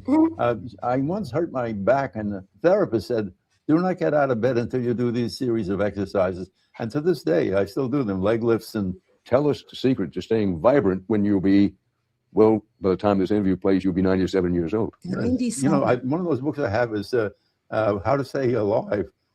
Have something to get up for. I have 2 new books coming out. One is the history of television from the time I first saw the first, and the other one is the Scrunch book. The Scrunch book. You'll get one of those, and you'll have them more fun than anything. Hey, Larry, do we have a Scrunch book here? This is funny, you guys. There you go. Just open to any page, and you'll see the idea. Oh, hand scrunch. Yeah, personally hand scrunched by Carl Reiner. I'll show you the genesis of it. It's on the first page. It all started when I looked in the wastepaper basket next to my bed, and I saw this. Oh, I see. It's a picture of somebody crumpled up. Yes. So you're supposed to guess who it might be. Right. And you turn it over, and it happened to be Angelina Jolie. Angelina Jolie. Now the game is you play it with your friends. You say, "Who is this person that's scrunched?" I have no idea. That's funny. It's Sandra Bullock. now look at this Yeah, one. who's that? It's Hands Crunched. That's one of my favorite people. He loves Scarlett Johansson. Anyway. Well, thank you for that. You're gonna have and Scrunch photos of celebrities, hand scrunched by Carl Reiner. My Love it. favorite thing at the end, though, is you look at a perfect picture of Pablo Picasso, and then you turn the page and it's all weird. That's the real. You know, both of you have been so patient with me and so. Okay, so this was the interview that I wanted to share with you about that. So I think that this was important to show because the last time we were here, we definitely looked at the relationship. Not that we were able to get too much from it. I know that this is going to take many lives to, it's the right way. There's just so much here. There's so much here. But I wanted to, let me see where the other one is. Okay, it had to be right here. No, that wasn't it.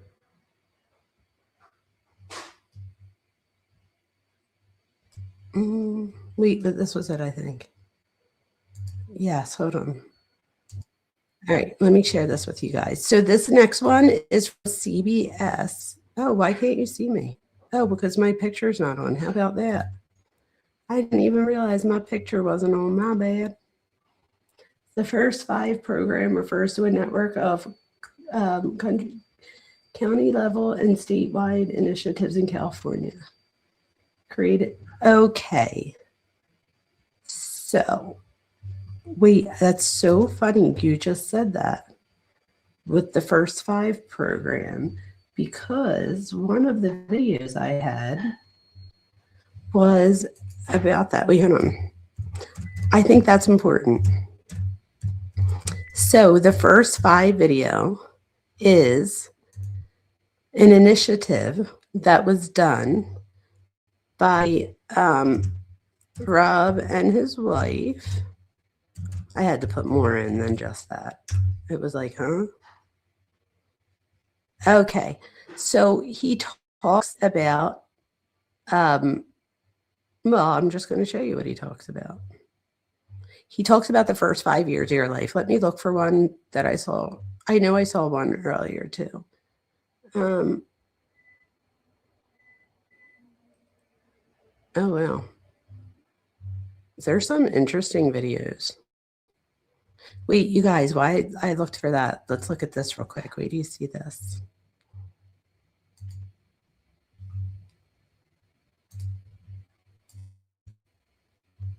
Can anybody see this? Shows Rob and Michelle Reiner. So this is Inside Edition. And I don't know if this was like, I don't know if this is him or if he's acting. I don't know. But people said that he's not acting here, that he's showing his thoughts. So let's hear it. Reiner's son in a deep and disturbing crisis. Sometimes I just come out to gather my sick thoughts. The clip shows him walking around his lavish neighborhood and wandering the Brentwood estate where he allegedly killed his parents. Say and spell your first and last name for me. I ain't gonna tell you my first and last name. Most people know me as Diddy David. The clip is shot as a Sorry, mockumentary. did you guys just hear that? He just said most people know me as Dida David. And that they said that this is going around his home. Do they have like a graffiti wall? I mean, if they do, that's pretty cool. But As Reiner takes on an alter ego and raps this haunting line. Because I'm a snail and I'm never gonna fail. And you know what? You're gonna have to bail me out of jail. He also shut the actual F up. That was very, very prophetic. Let's hear that again. haunting line. Because I'm a snail and I'm never gonna fail. And you know what? You're gonna have to bail me out of jail. He also appears to light up a joint along with his. There's this scene with a white powdery substance. I got like 100 personality disorder. He said I have a major personality disorder. This is probably real. I don't remember this part. Maybe I was just listening to it. I don't remember seeing the sister. When a dog interrupts the filming, he makes this eerie threat. I'm gonna go kill that. What? I'm gonna go kill that effing dog? No. Yes, because it's right there. What? What? A threat. I'm gonna go kill that dog. He shot the video in 2016 when he and his famous dad were promoting their new film, Being Charlie, loosely based on Nick's struggles with drug abuse. Wall Street Journal reporter Benjamin Fritz has new details into Nick's bizarre behavior at Conan O'Brien's holiday party just hours before the murders. Nick's demeanor was very odd. People were kind of baffled by him. He was going up to people asking them, "What's your name? What's your last name? Are you famous?" Which is, very bizarre behavior. And some people thought he may have even come off the street. Was he specifically asked to leave? I believe he was asked to leave, but I believe that his parents left with him. Romy Reiner, who lives on the family's compound. Oh, that's new. Well, at least new for me. Did you guys know that? I didn't know that he was asked to leave. I thought he just walked out. I didn't know that he was asked to leave. Made the horrific discovery of her parents' butchered bodies. Her home is next door to the family tennis court and across from her parents' main house. The Reiner fortune is estimated to be a whopping $200 million. Many are wondering, does accused killer Nick Reiner stand to inherit part of his parents' fortune? I wish I had money like that and my kids could have houses right next to mine. That was gorgeous. God bless them. This estate planner says if Nick is found guilty of the heinous crimes, the short answer is a definite no. California, like most states, has a statute called the Slayer statute, which says that a person who has feloniously killed a person cannot benefit from that person's estate in any way. As for who's paying the bill for his high-powered defense attorney, Alan Jackson, who earns a hefty $2,000 an hour, can you tell us who retained you, sir? He's not saying. Could you imagine making $2,000 an hour? What? That's a lot. Holy crap. So back to where the heck is this thing at? I've seen it a lot today, Cuff You. I don't know where it's at. Hold on, let me do it this way. Maybe it's the first. Is it the first three? Why do I remember first three? Let me try that. First three. Let's see what happens. Yes, from the archives. 3 with, okay, I found it. Oh, wait, there's 2 of them. All right, let's watch. All right, let's do this one. This one's shorter. All right, hold on. I'm going to share it with you guys right now.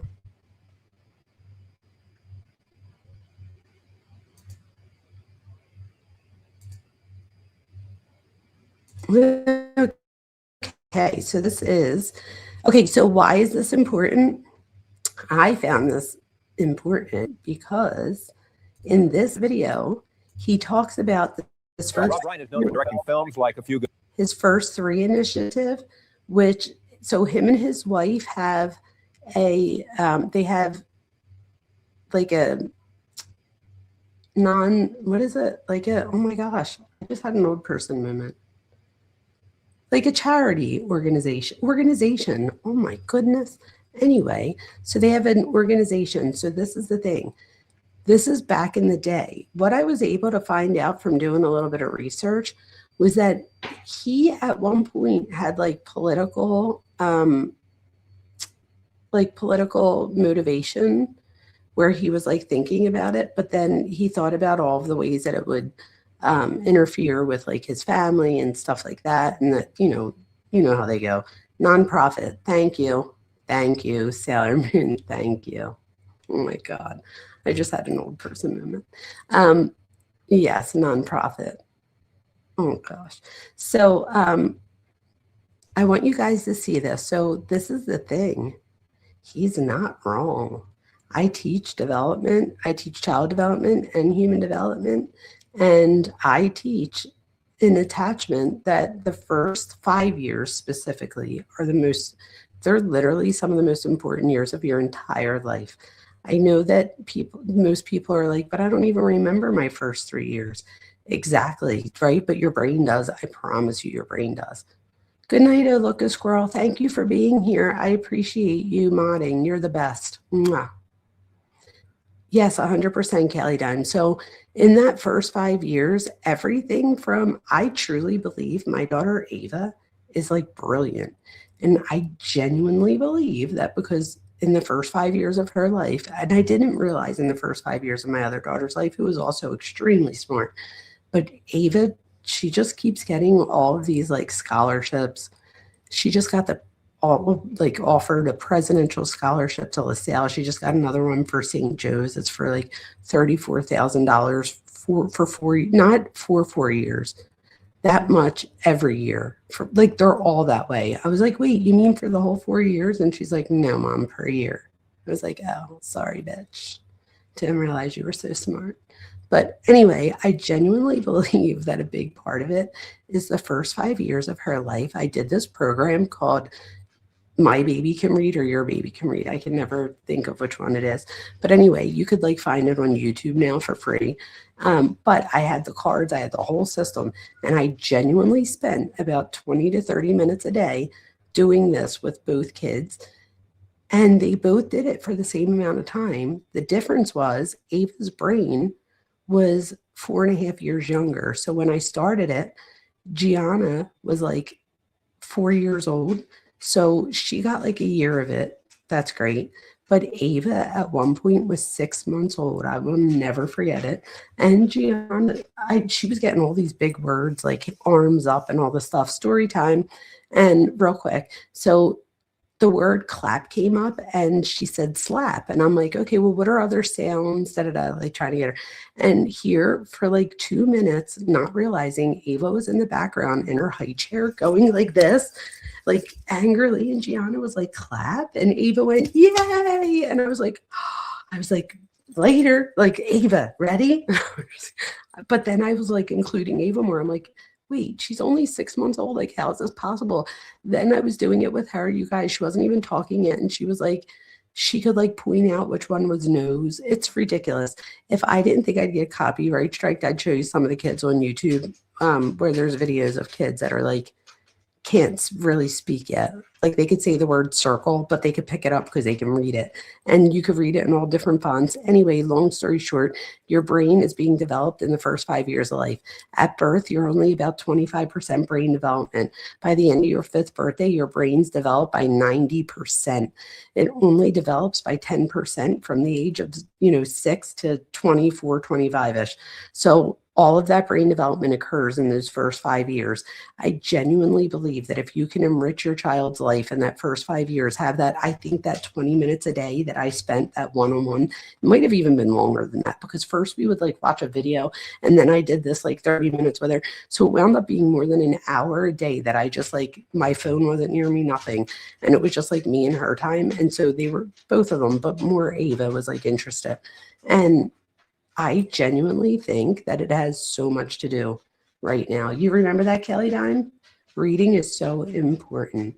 They are little sponges down to like, I've gone to, for both of them, I'll admit it, I'm mom of the year.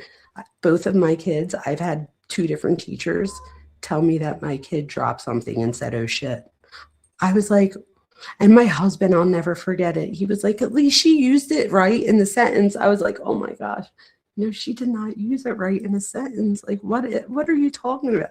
It was funny, but let's watch this real quick. So he talks about this, and I think that it's interesting, given that, well, you'll see, like his things with his son. Men and misery and others, but lately it's been focusing his attention on another matter, raising awareness of the importance of the first 3 years in a child's development. As founder and campaign chair of I Am Your Child, he's been speaking to politicians, corporations, and television audiences. He joins me now for a conversation about this issue and about his career, and I am very pleased to have him back on this program at this desk. Welcome back, sir. Thank you. Nice to have you be here. here, Charlie. It's good to have you in person again. Tell me about all of this. We did a program tied in with when the White House was announcing his entire, and I think there was a report that came out at that time. I mean, why is Rob Reiner, filmmaker, corporate mogul, involved in this? We were very much responsible for helping put together that White House conference, which happened on April 17th. It was part of an overall media strategy to get out to the public the importance of the first 3 years of life. Right. There had been research in brain development that actually had been around for almost 15 years, but had never really been disseminated to the public. And that's true. this is an issue that I have deeply cared about for almost 20 years.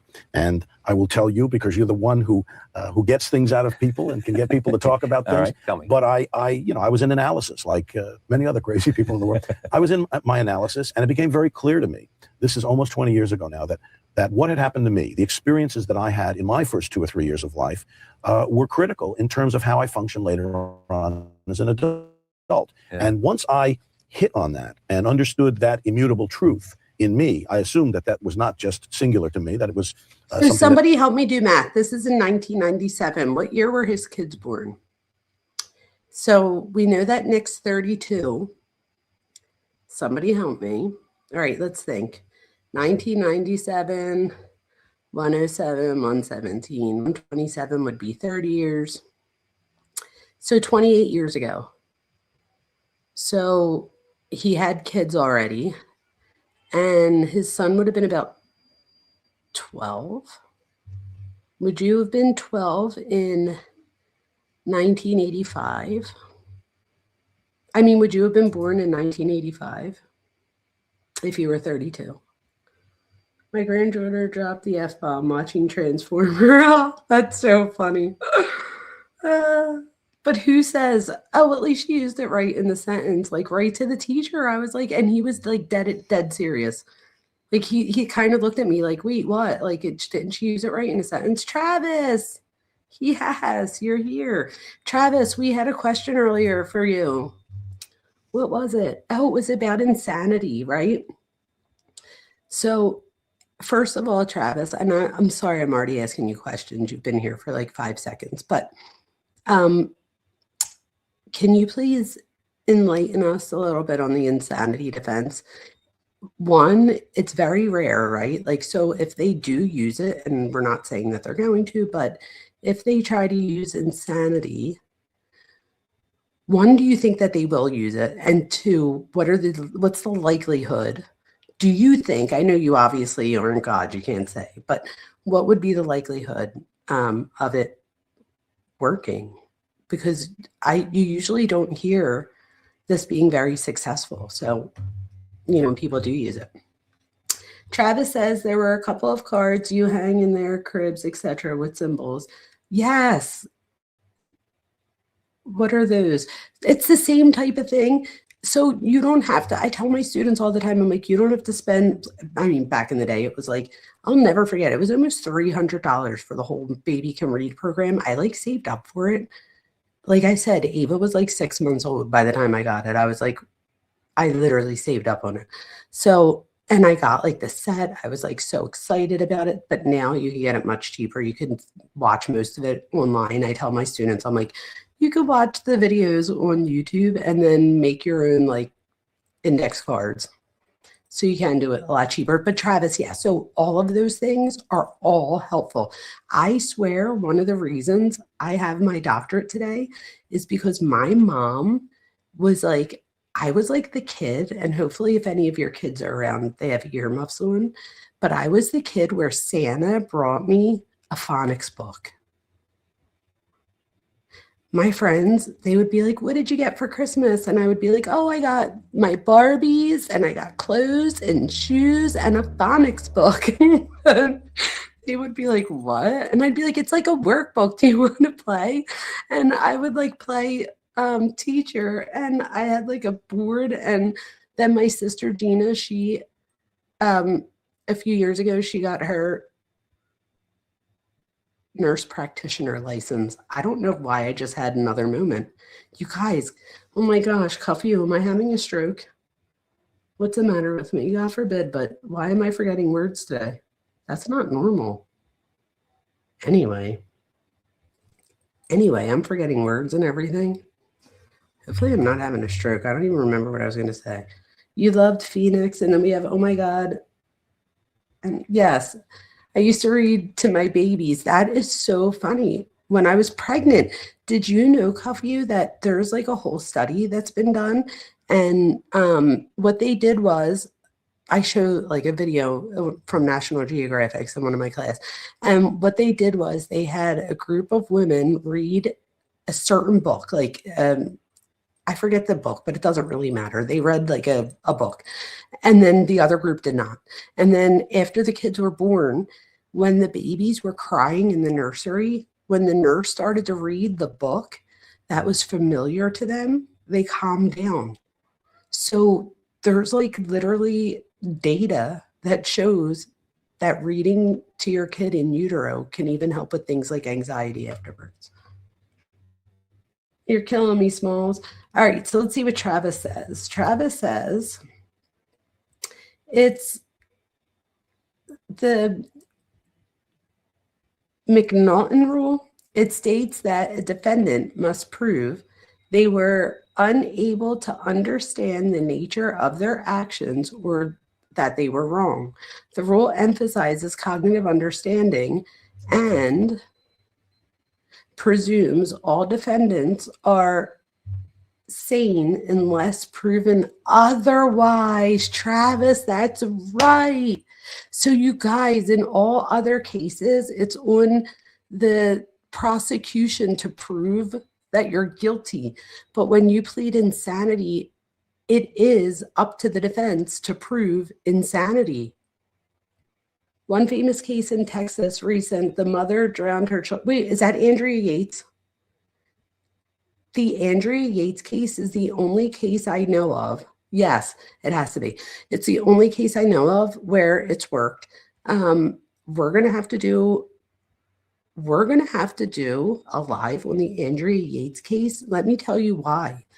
If I'm not wrong, she had like undiagnosed paranoid schizophrenia, psychosis, postpartum depression.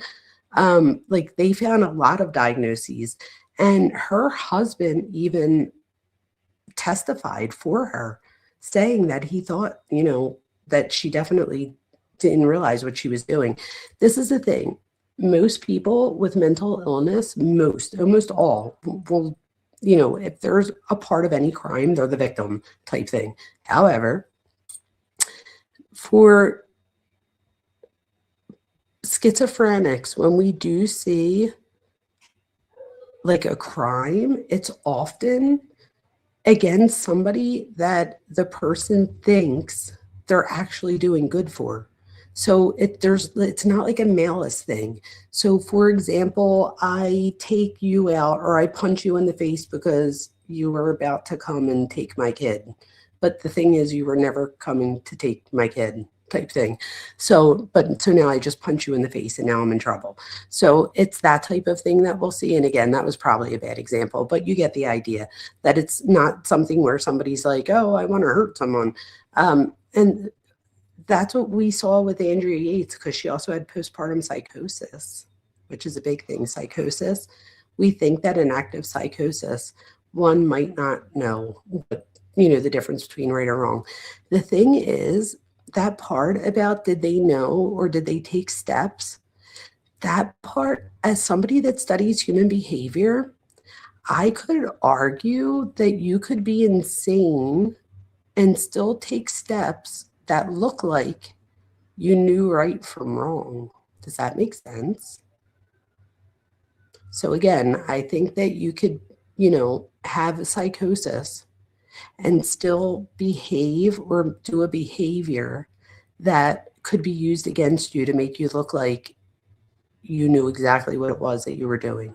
So for example, going and getting a hotel room, that's going to be used against him, right? Because why would he get a hotel room? Why wouldn't he just stay at home if he knew what he did was okay? So, but I think you could, you know, argue against that. She doesn't get parole. She gets reviewed for release by the mental hospital system. She can be kept longer than what parole would be. That is so interesting. We definitely are doing a live on her, 100%. All right, let's watch more of this. If I could click on it. Everybody experienced. Now, being a person who's been civic-minded all his life and politically active all my life, I've always looked for a way in which I could make a difference. Something that I could do that would attack social problems. When I hit on this, I knew this was a way to go. This was an answer to really having an impact on crime, teen pregnancy, drug abuse, child abuse, welfare dependency, and virtually every other society. Okay, you're going too fast for me. No, because because what happens to you in those first 2 or 3 years will lay the foundation for how you're going to function later on in life. If you have good, positive, nurturing experiences early on, you will fit into society in a comfortable way. You will succeed in school. You will do well with the opposite sex. It all comes down to attachment. This is something that I instinctively knew and then discovered later on that there was scientific evidence, hardcore scientific evidence to back this up. Now, you're saying that the reason that I am this wonderful and warm and engaging and intelligent and athletic human being at age 55 is the fact that my parents in my first 3 years of life told me how wonderful and extraordinary and special and loving I was. Well, they gave me more than my share, which they did. Yes. I got more love. I never doubted for a second All right. that And I was loved, that I could do anything in the world that I wanted to do. it's held you in good Get stead. everything in the world I wanted. It's held you in good Yes, stead, it no? has. Okay. But I didn't realize it would happen all during the first 3 years of Well, my life. it- Suppose I... Go ahead. To a large extent, it does, though, because the way we attach to our primary caregivers, usually the mother or father, we go. or another caregiver, happens in the first year, the first couple of years. What do you mean the way we attach? Attach, the way you bond with your primary caregiver, the way you make a connection with your parents. So with attachment, you guys, and in my slides, eventually when we do a live, I'll get to it. I don't think we're getting to it tonight, but we'll talk about attachment and attachment theory. And I'm a true believer. This is that first few years of life. It's actually the first 6 months of life, believe it or not, are so important for attachment, so much so that is research out there to show that kids who are adopted in the first 6 months of life have an easier attachment transition with the primary caregiver than those after 6 months. And part of that reason is there's different phases that the kids go through. So at first, you're in like a basic survival phase where you just need to eat to survive and like be held and change and stuff. It doesn't matter who does it. And then eventually, as you get, a few months old, you start to, you're already using your senses in order to perceive your outside world.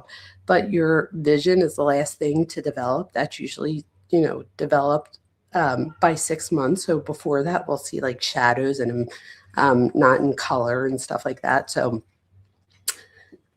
by around 6 months, we become discriminate in like who we want to feed us or who we want to change us. So think about if you have like a grandchild or a child out there where that's around 6 months old. Think about like your niece or nephew that comes over and they're like, oh, can I feed the baby? And you're like, oh, you can try, but you know that like the baby's most likely going to freak out. Not all the time, but a lot of times they will. That's them being discriminate in that they have that attachment with the primary caregiver. And it's not a bad thing, but there's all kinds of studies on attachment. There's the strain situation, which is the biggest attachment study that we have. And that was John Bowlby started it with the rhesus monkeys, and Mary Ainsworth does strange attachment theory and all this stuff. I mean, the strain situation, which is the attachment research, we can go over all of it one time. We're not going to get into all that tonight, but I do agree with this attachment stuff. Your mother or your father.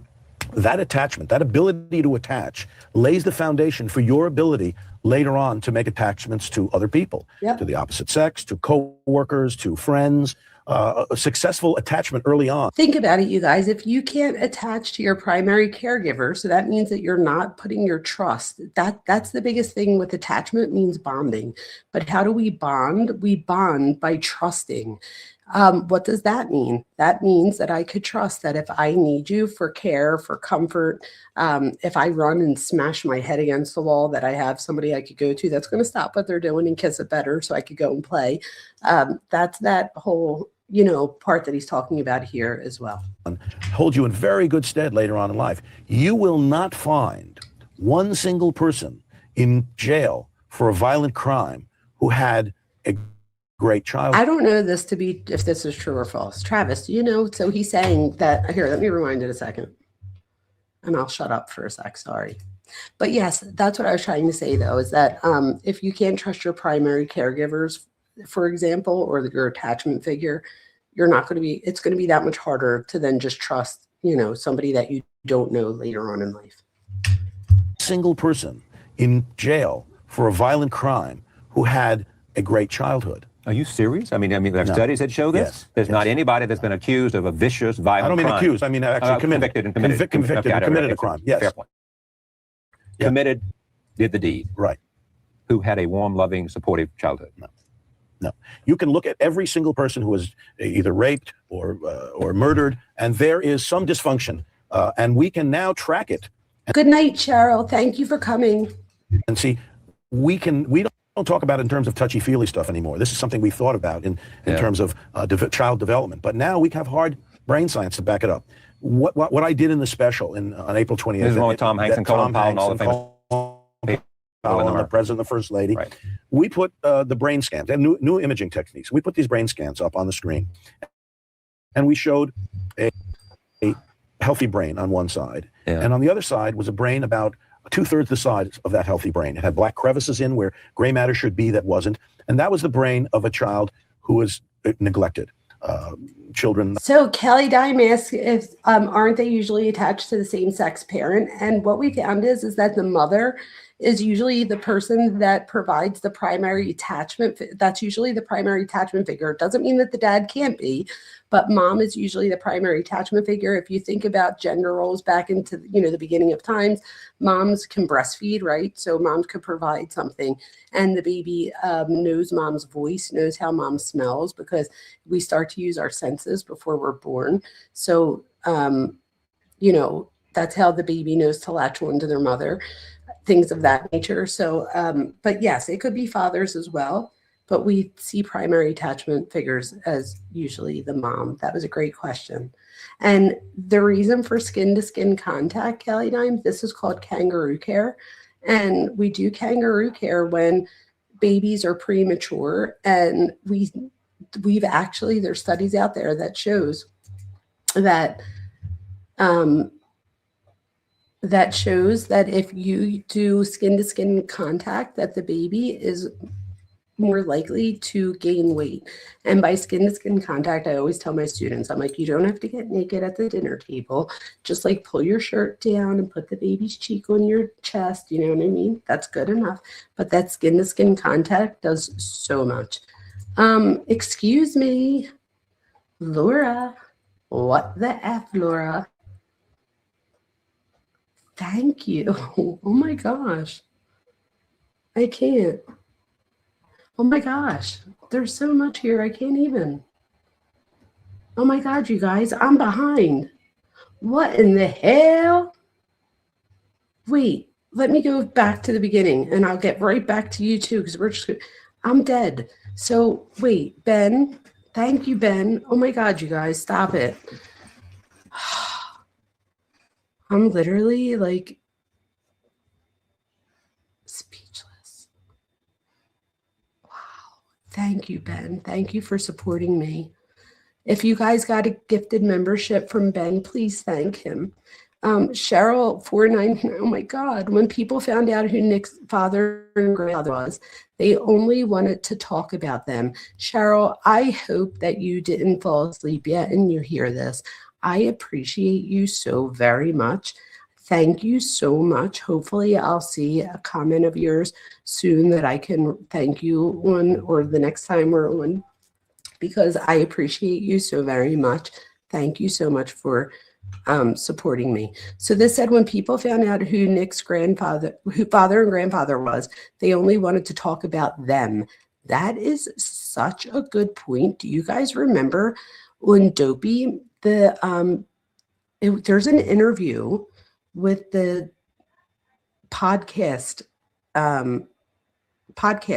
who does Dopey, and he says to the person that he's interviewing with that the last time he talked to Nick, he asked if the dad would be interested, if he could ask his dad if he would come on the show.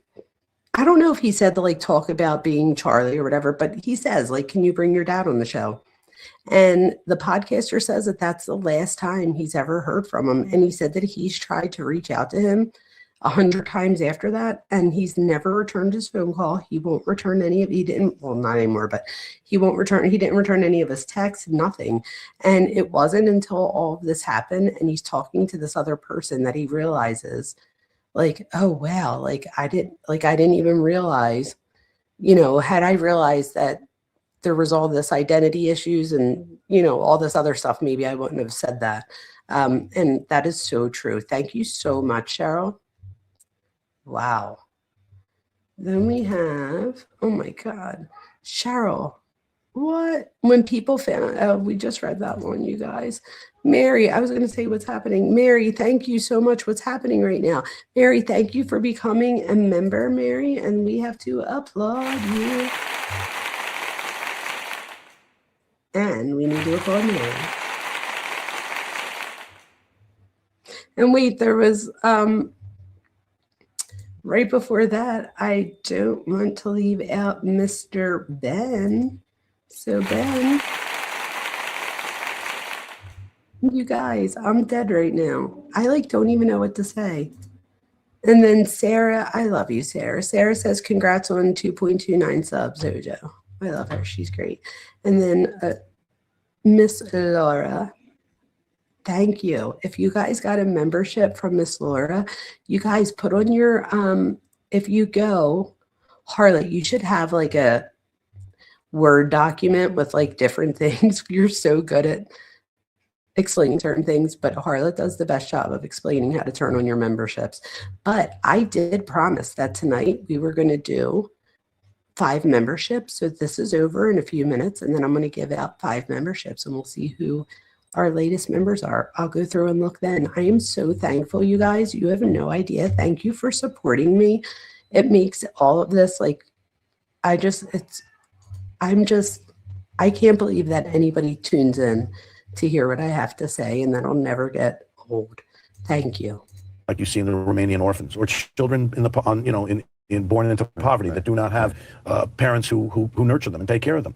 The brains don't develop, and the brain develops to 90% of its size in the first 3 happens in those first 3 years. You know, you're about here to tell me that when you take the genetic code that you're given at birth, that you can't alter. That you're born with. I see. You take the next 3 years of your life, and it's pretty much writ what's going to happen to you. In terms of how you will behave. In terms of how you will function, positively or negatively, yes. That's not to say that you can't reverse these things, but the reversal process is extremely costly and extremely time-consuming. In anything from remedial programs in school to therapy to drug counseling to all of the things that can bring you back from the bad path that you were put on. Back to therapy for you. Yeah. What did you discover? Well, I'm not going to, as much as I like you, Charlie, as much as I will expose a lot to you, yeah, I won't get to tell you the specifics of it because that's not what it might hurt somebody. But what I did discover is the influences I had, the experiences that the intellectual, physical, and emotional experiences that I was exposed to by my mother and father wound up manifesting themselves in how I functioned, in how I related to the opposite sex, and how I functioned in my work, good and bad. I mean, we're not talking about all negative. There's a lot of very good. I mean, look, I'm sitting here talking to you on television, and the chairman of a national public awareness and engagement campaign. So I'm capable of doing it. All right, but basically, you look there and the psychiatrist got you to sort of understand how. This is where he talks about, he goes in, anyway, the point is that he truly believes that first 5 years, and that he has that campaign where, I said they say, who's they? So that doesn't make sense. But when one of the shows I was watching, they do talk about a lot of this stuff. You guys have to go in and see it, but there's other ones. Did anybody see the whole kissing thing? What do you guys think about that? I don't think there's anything weird about that. And let me tell you why. If you're like, what are you talking about? So apparently when the grandpa and the dad would argue and stuff, like on set or whatever, or just whenever, like they would like argue. And then when they made up, like, I guess he would say like, come give me a kiss, but they like kind of like kissed more on the lips than like a cheek kiss type thing. But I know he talks about in one of the interviews about being Jewish and that part of it, like about his family or whatever. And he's talking to someone who's Italian, and he's like, we're so much alike. And I'm like, oh my God, we are alike. And I'm thinking of this, and I'm like, that wouldn't have been weird in my family. Not, maybe it would. My dad never kissed me on the lips like that. And it was never like on, no, I don't know. Do you guys think it's weird? I'm just like thinking of like, I'm like picturing going to my grandmom's and like all of my aunts and uncles would like grab my cheeks and like they would like give you a big kiss. Like I look back now and I'm like, oh, God only knows. Talk about COVID and shit. Could you imagine? Oh, anyway, let me go to my page. Let me share this so we can gift a memberships. So Harlot says to allow gifted memberships, when PC or Android, hit the super chat button, choose membership, hit the 3 dots in the top right of the window that opens, go to the gift settings and flip the switch. That's all. Like, thank you, Harlot. You are the best. You guys are amazing. Thank you all for being here. Are we ready for some memberships? I did hear the kissing thing. Yes, please sub, you guys. I need to get to 3,000 ASAP. So if you like psychology and true crime and you want me to come back and do this again soon, because I still have, there's 35 slides and we only got to slide. I don't even know. We did not get that far. We got to like slide 10 or 12 or something. But we will do this again soon. Maybe tomorrow. Maybe tomorrow we could do it. What's tomorrow? It's not Christmas Eve, right? No. Oh yeah, tomorrow's only the 23rd. We could definitely do this again tomorrow. So hopefully you guys will tune in around the same time if you're interested. What did I say? I meant 5,000. What did I say? I don't know what I said, but I'm trying to reach 5,000. I'm trying to reach 100,000. So if you could sub up, that would be amazing. I'm so appreciative, you guys. All right, let me share my YouTube so that we could see. Or I'll just do it this way. Hold on, let me just give them. Duh. All right, here you go. I'm going to go to my channel. I have to go on the live. And then hurry up and press pause. See, that's why. Because then you could hear me. All right, and then I'm going to go to the chat and gift memberships. All right, here we go. Membership gifting. All right, let's see who got them. Okay, we have.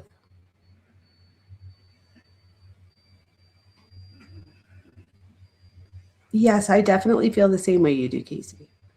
Okay, we have Pamela Jones, Angel Spirit.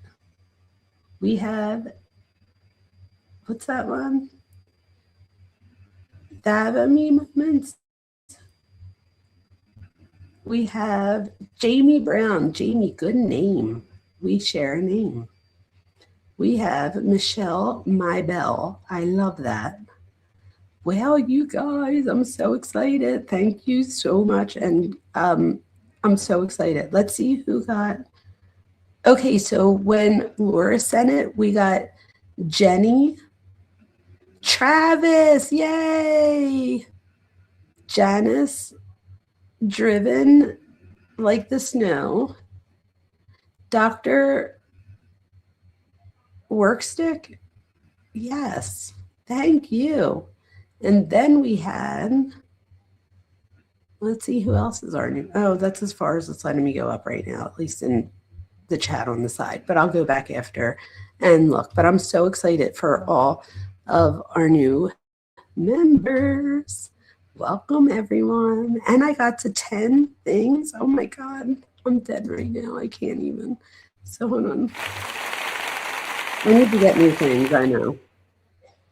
None of these are fun. It's like who's using a train whistle?